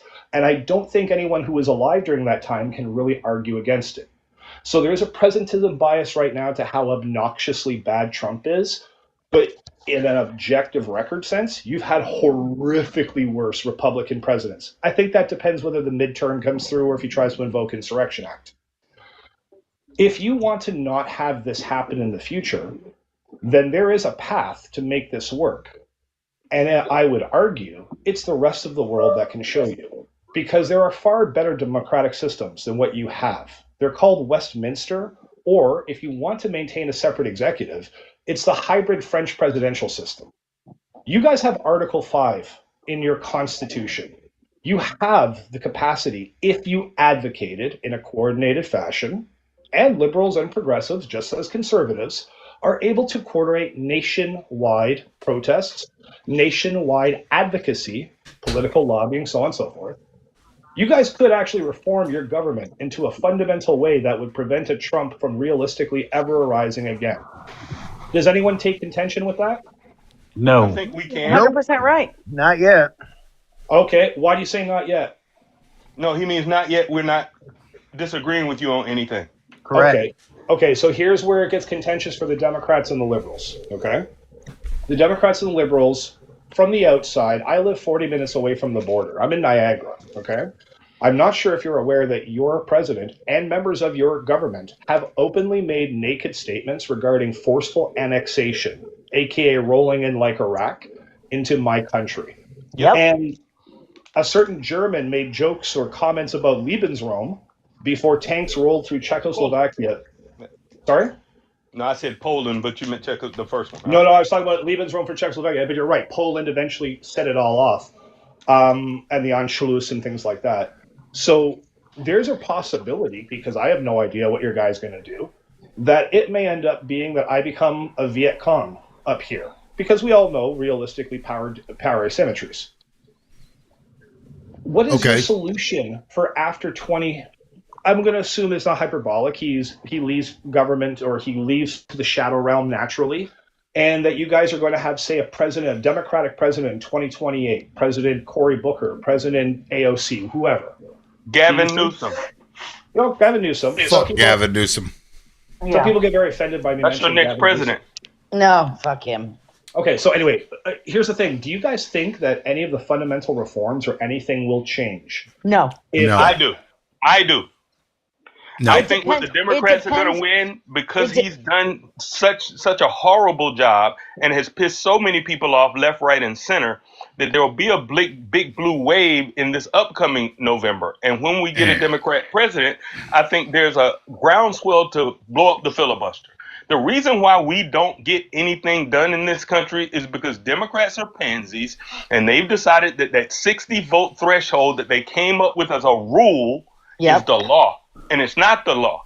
They just need to break the filibuster and fix this country. And like you said, make something like Trump that could never happen again. Once he tried to steal the country, he should have been disqualified.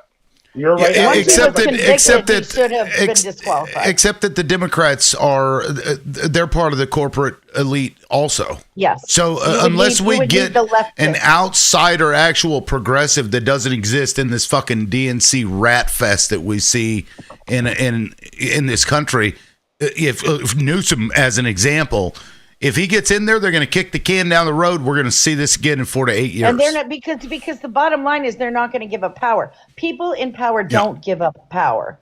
That's why you would need Right. to have a genuine leftist, a Bernie and Well, like when AOC you guys pretend that the leader can make these things happen, that's where you're already off base, and that's what Republicans did. They placed their vestiges in Trump when the only reason why Trump is getting the stuff done that Trump is getting done is because he's an authoritarian. What Democrats do and will always do is pass legislation. So when you guys say, oh, corporate is this and corporate is that, you won't see a Democratic president veto any quote unquote legislation that you call corporatist. He'll do what the party says do in terms of legislation.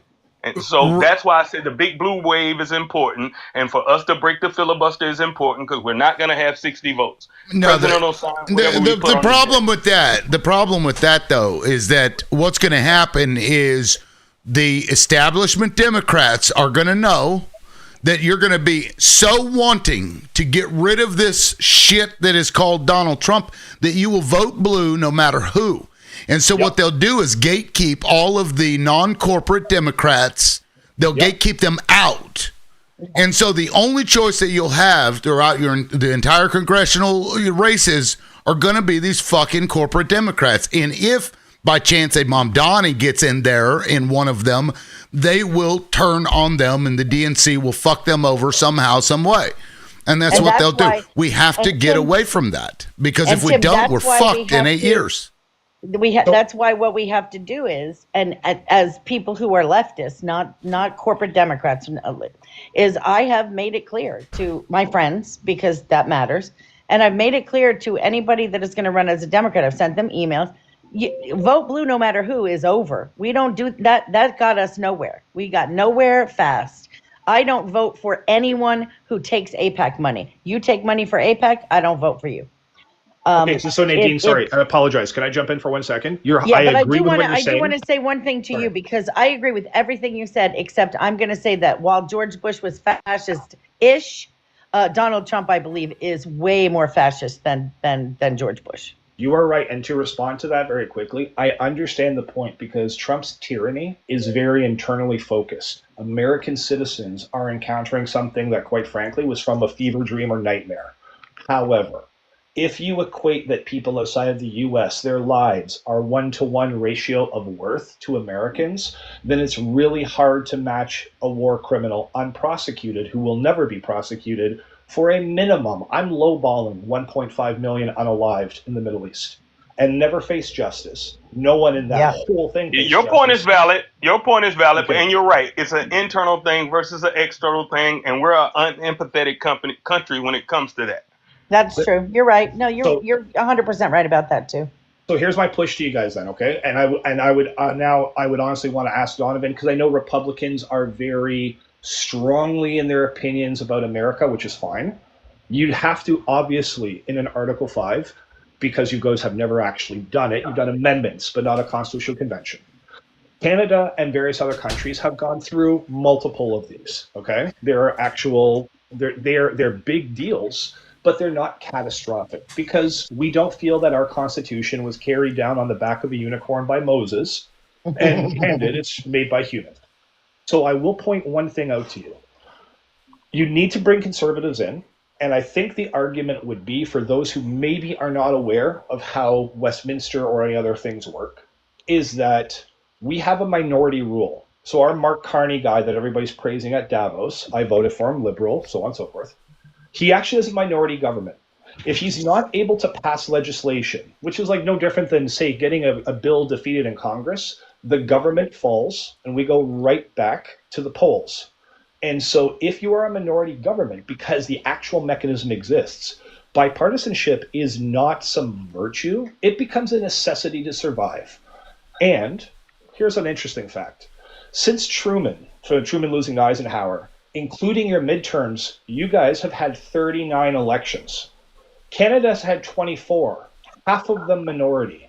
Because many people try to say, oh, it'll end up like Israel or Italian parliament. But actually, when you have bipartisanship baked in, minority voices, like I'm talking about, for example, AOC or Bernie Sanders, can turn out to be kingmakers even if they can't form government. Yeah. Because they become key votes. So minority views are still represented. This is what actually happened with Justin Trudeau up here, because our Labour Party had a supply agreement with him as long as he passed legislation that they wanted to. So there was actual collaboration. And that would prevent, so from the Liberal side, you probably would not have a Trump again, because you would have a multiplicity of parties, which would solve a lot of issues, but they have to be viable.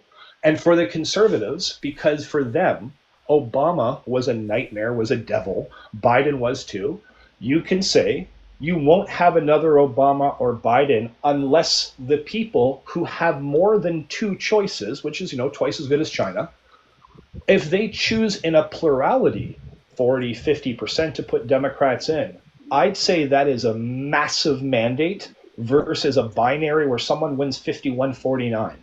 And also, we have single member districts. We have first past the post. Yep. And yet we're still able to have it because a lot of these, I'm just anticipating arguments because people always try to throw them back.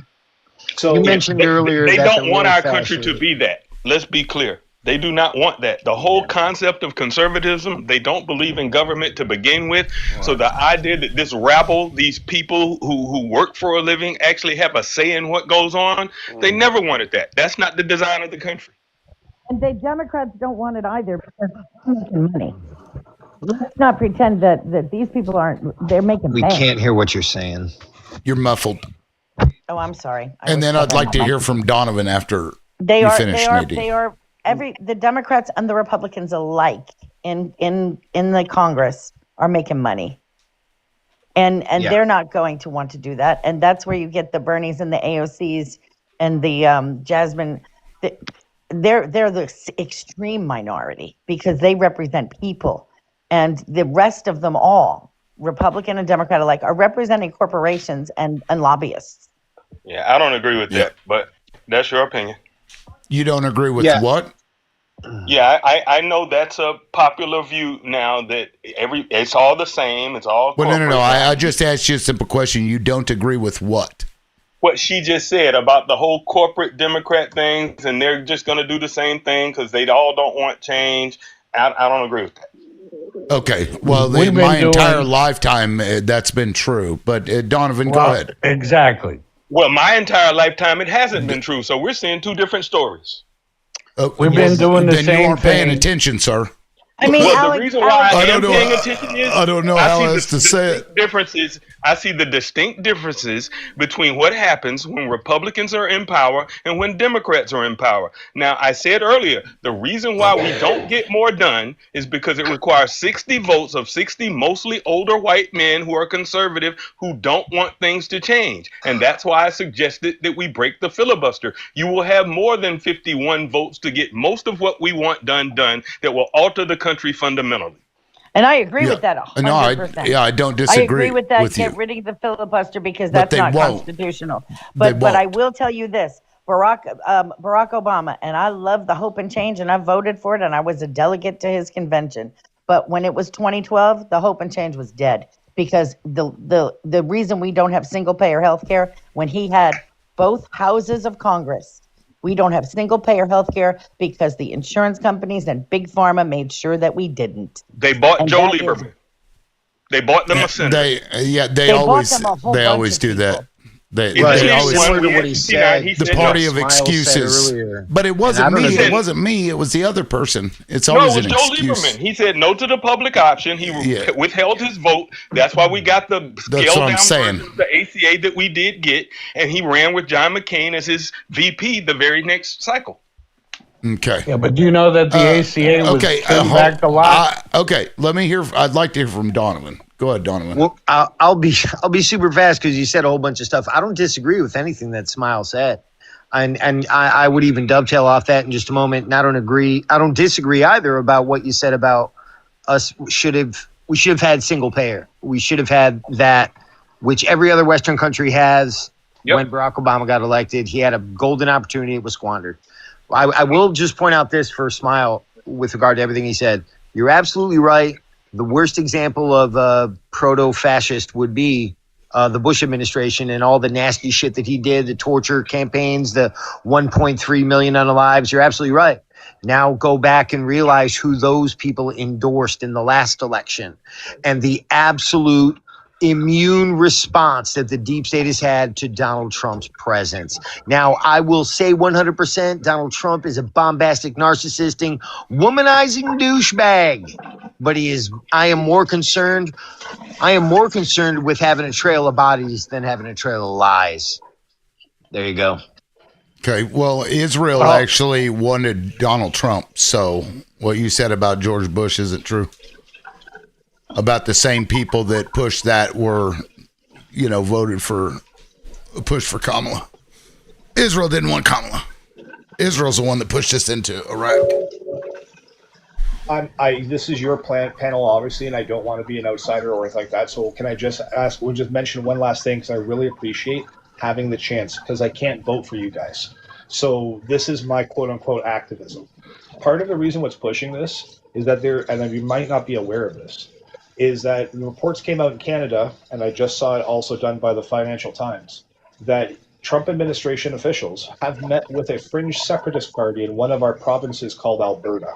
And Alberta is our craziest and kookiest province in terms of most extreme right.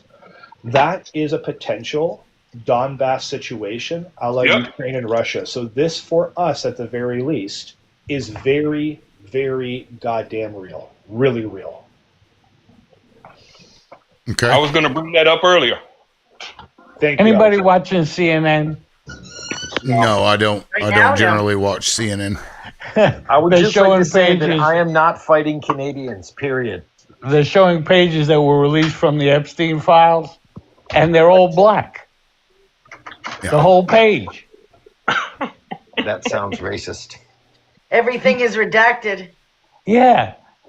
I mean, they must be out. They must be out of those black magic markers in D.C. That's the Trump administration doesn't have to follow the law. He has immunity. They're using too much ink. That's waste, fraud, and abuse. He doesn't have immunity from anything. Yeah, that's not how Yes, he immunity does. works. Yes, he First does. First of all, they would be state crimes, and the immunity doesn't extend to state crimes.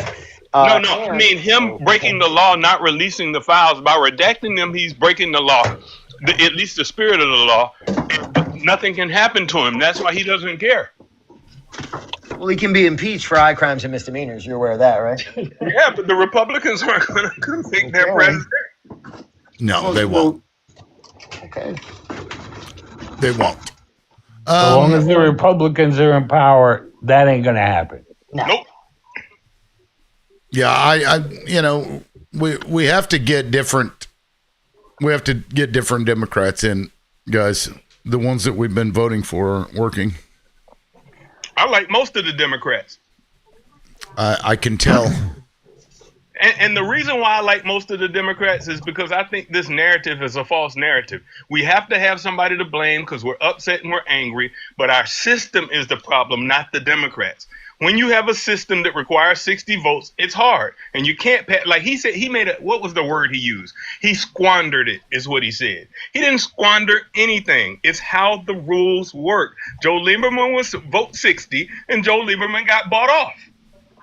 What should he have done? What should he have done differently at that point when you lost a senator who then decided how right-wing the ACA was going to be? What should he have done? What should who have done? The president of the United States who was trying to get his signature piece of legislation passed, that's what he ran on. He ran on, because see, I sold health insurance at the time. Health insurance costs were going up 15% year upon year before the ACA, and before Republicans start jiggering with it, it was up down to 4% year upon year. And then all of a sudden, they screwed up all of the census in all of the red states. They refused to extend Medicare to their working poor. And you've seen it fall apart, and then they demonized the version that's fallen apart that they broke. But what should he have done when they tried to get the public option? That was as left as it was going to get, the public option. And Joe Lieberman said no. He should have signed an executive order to standardize the insurance industry. Well, I want to point out that, you keep talking about ending the filibuster, and guess who never did? Yeah, they and do you wouldn't know have why? Do you know why? They don't want to end it because then they lose their excuse as to why they can't get a goddamn thing done. Nah. Okay.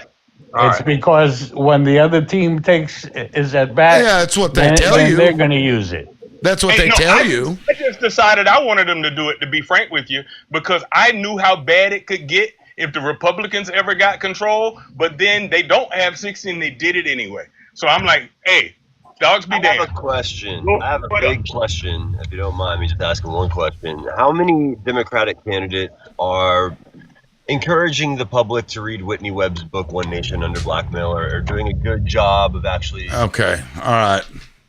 Bye. Go ahead, guys. I don't want to listen to that right now. Can I just throw one thing in? Somebody brought up Obamacare. Obamacare, the final bill that was passed, was missing a lot of the things that it had in the beginning. Yep. One of the which is no matter how much money you made in your life, if you got a catastrophic illness, it didn't put you in the poorhouse. Okay. Well, the Republicans would not vote on it at all.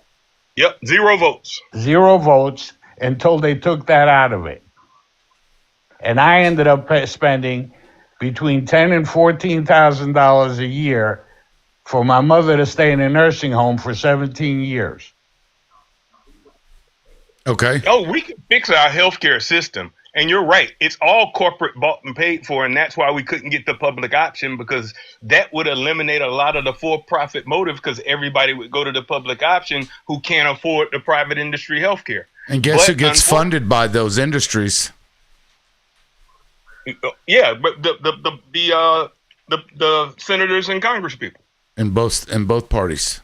In both parties. And their campaign. Uh-huh. I agree. But again, that bill, the ACA, it was Mitt Romney's plan. They basically just warmed over Mitt Romney's plan because they thought that Republicans would vote for that free market version of healthcare. They knew they weren't going to get a public option, or at least they thought they wouldn't. They tried for it. Again, I asked the question earlier and nobody answered me. I'm going to ask again. What could he or should he have done when you had 59 votes and vote number 6? And by the way, he had it for 78 days. What should he have done? Anything that he could. Nothing. Anything that he could. Look what Donald Trump is doing. Look what Donald Trump is doing. It takes more to tear. I don't know. That's why politicians politic. That's what they do. So you whip the votes. You whip the votes. You don't just I didn't have the vote. You fucking figure it out. You strong arm somebody. You grease somebody's palms. You do whatever you got to do for the people. That's what Nancy did. No, it clearly didn't work, did it? She's the strongest speaker. But I'm saying the difference is it requires more to build things than it does to tear things down. I can break things easy. In order to build things, I have to get consensus of people who say that they want it. That's why they studied it for 7 years, because they had an ironclad case. This is what we should do before the American people. And again, Joe said no. Couldn't they have done it through reconciliation? That's how they got the ACA passed. That's how it passed. But it was actually a law. They had 60 votes. And they couldn't have done that with spending on Medicare? No, remember Medicare for all? Did. No, they did. But the Republican states just turned down the money. The money was there for everybody in America who made $26,000 a year to have health insurance, and Republicans and Republican states, all to a state, said no. You just answered your own question. What do you mean? Look, if a state wants to turn it down, that's up to the state. But the federal government should still furnish it.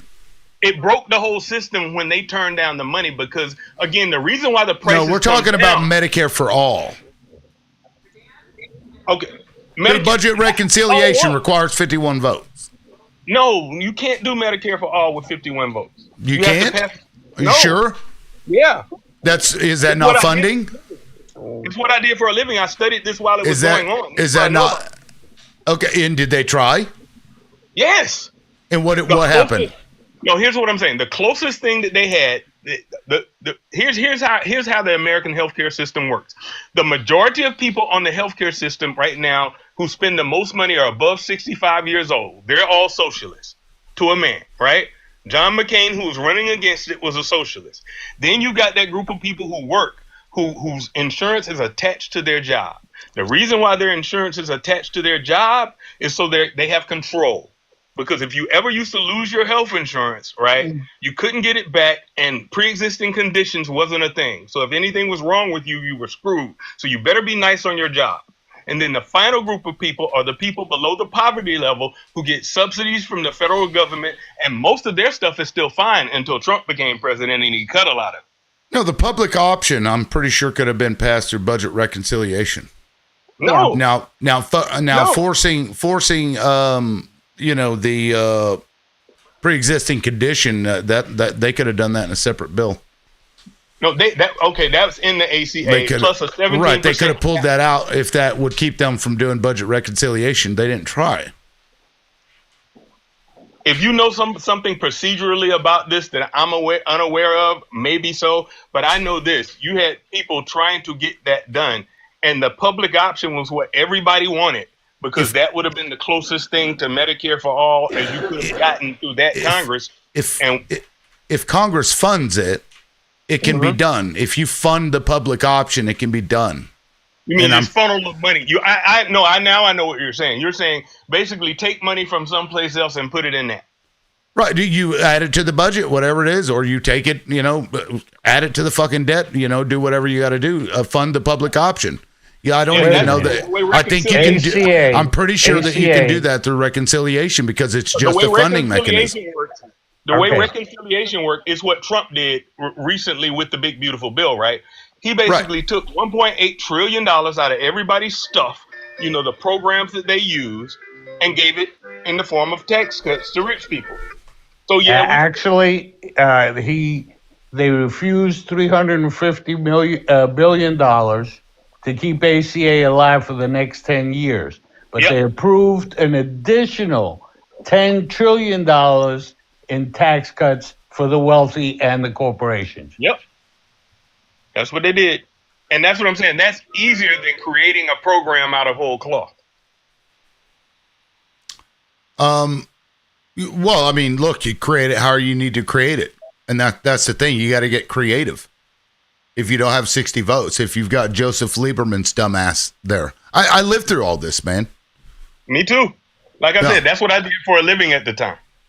Yeah, well, and I've watched this party, do basically nothing and blame it on somebody else over and over again. Even jobs.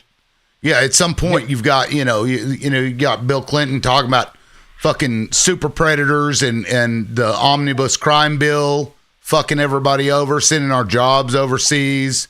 Is a Democrat. Yeah, and then at the time, you couldn't even criticize Bill Clinton without your own party turning against you. And then now years later, people acknowledge and recognize what he did to fuck us over. Now you call Verizon and you're talking to somebody in India. Yeah, I agree with you on that. And the mechanism for that was called a bipartisanship. The whole NAFTA bill, the WTO bill, that was all written by Republicans. If you're familiar with Graham Leach Bliley, that's 3 Republican senators that broke down the barriers between investment banking and regular banking, which caused the George W. Bush collapse.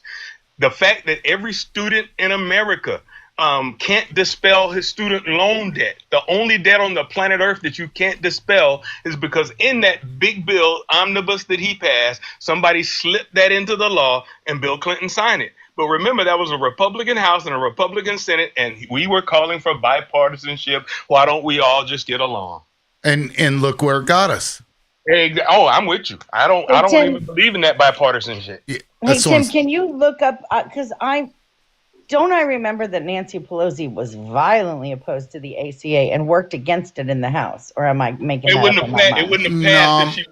Let's see. Well, there were several that didn't want it. It wasn't just Joe Lieberman. There were several that were opposed to it, but they didn't have to vote no on it because they pulled it out. Pelosi, public option. Yeah, she was the speaker. It doesn't pass without her. Let's see. Because there was a lot of Democrats against the public option. Yep. But like you said earlier, they were all bought and paid for. They got 59 votes on it. Are you aware that when Mitch McConnell was the head of the Senate, how many bills he'd never even allowed to go to the floor? He wouldn't let him go to the floor if they were going to lose the vote. Over 500 bills. He would not even allow to go to the floor for a vote. Remember his phrase? We're going to make Barack Obama a one-term president. We're not going to pass any of his legislation. Well, that was it. And yet, Kentucky, he's been reelected, 6 times from Kentucky? That's and why it's the worst state in the United States. Why do you do that to yourself? I blame the American people. We always like to say Democrats. I blame the American people because we in those states, those red states that get the most federal government benefits, consistently vote red. And the brother didn't want to discuss race, but they both vote red over race. Well, they get more money back. Absolutely. They get more money back in taxes from the federal government than they pay. Yep. Yeah. Here, let me read this article because and Pelosi could have just been doing this politically, but it says that Pelosi was in favor of the public option. Pelosi said healthcare changes would be accomplished in an economically sustainable manner, but she stressed that the overhaul is a necessary component of reducing the deficit. She said the health insurance industry is, quote, fighting tooth and nail to kill the public option.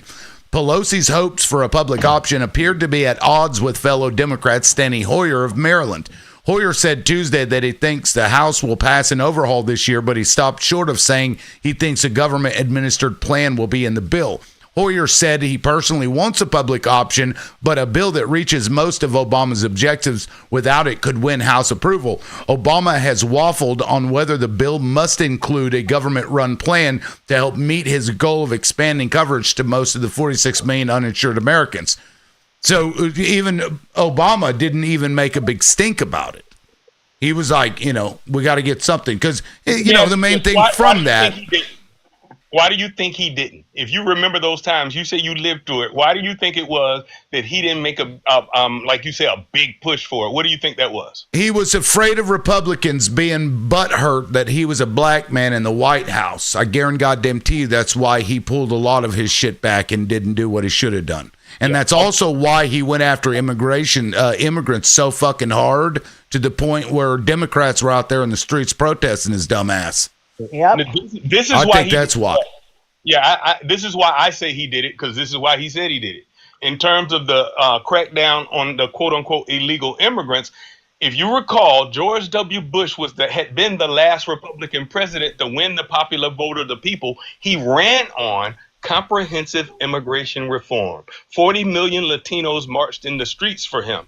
And then what happens is he had a Republican House, he had a Republican Senate, he was the president, he ran on it, and for the first time you ever heard of this in history, the Republicans fed their own president a political loss. They told him no.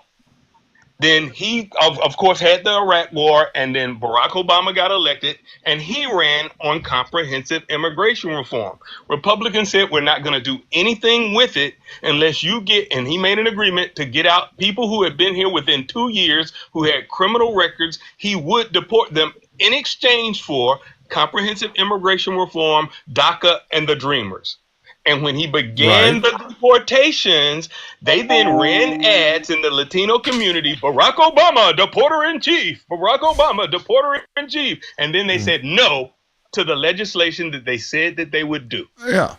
Yeah, no, felons, not families, I remember he used to fucking say. Yeah, but you have to remember, why do they hate the Republicans? This hating on immigrants is new. It's white nationalism. Yeah, because it's nationalism, and that's what these new Republicans are beyond just conservatives. They are white nationalists. White nationalists. They are white nationalists because Republicans previously like to have cheap labor coming in because they are in favor of cheap labor. Yep. And Democrats had bitched about it for quite a while. Yep, we wanted it. If you really wanted to fix it, the first thing you would do would be to change the asylum laws.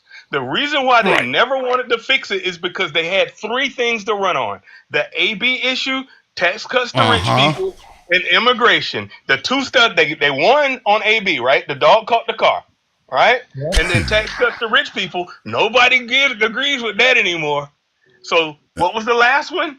Hey man, the whitening of America. We need to whiten it back up. We need 100. And so they get upset when you make it a race thing, but they made it a race thing. Yeah. Yeah, no, it was funny because Vance said what he said. Yeah, when the AB stuff and all that came to be, then they started really hounding trans people. They always got to create something, and it'll be they'll just make up some new boogeyman anyway. Who fucking knows what it'll be? You remember where that one started? It was North Carolina. Barack Obama won North Carolina by a point, and they lost their mind because that was the gateway to the South. If he can win North Carolina, they can start winning anywhere. So we need to come up with an issue that the majority of Americans feel crazy about, and let's do it with the transgenders. Yeah. Democrats want transgenders in your bathrooms with your children. What are you doing, monkey boy? I feel like we're hearing something we're not supposed to hear. Let me mute Hush Puppy. Now, with that said, It's Me Again is in here. Thanks for being patient. Sorry. Go ahead if you want to jump in there, please.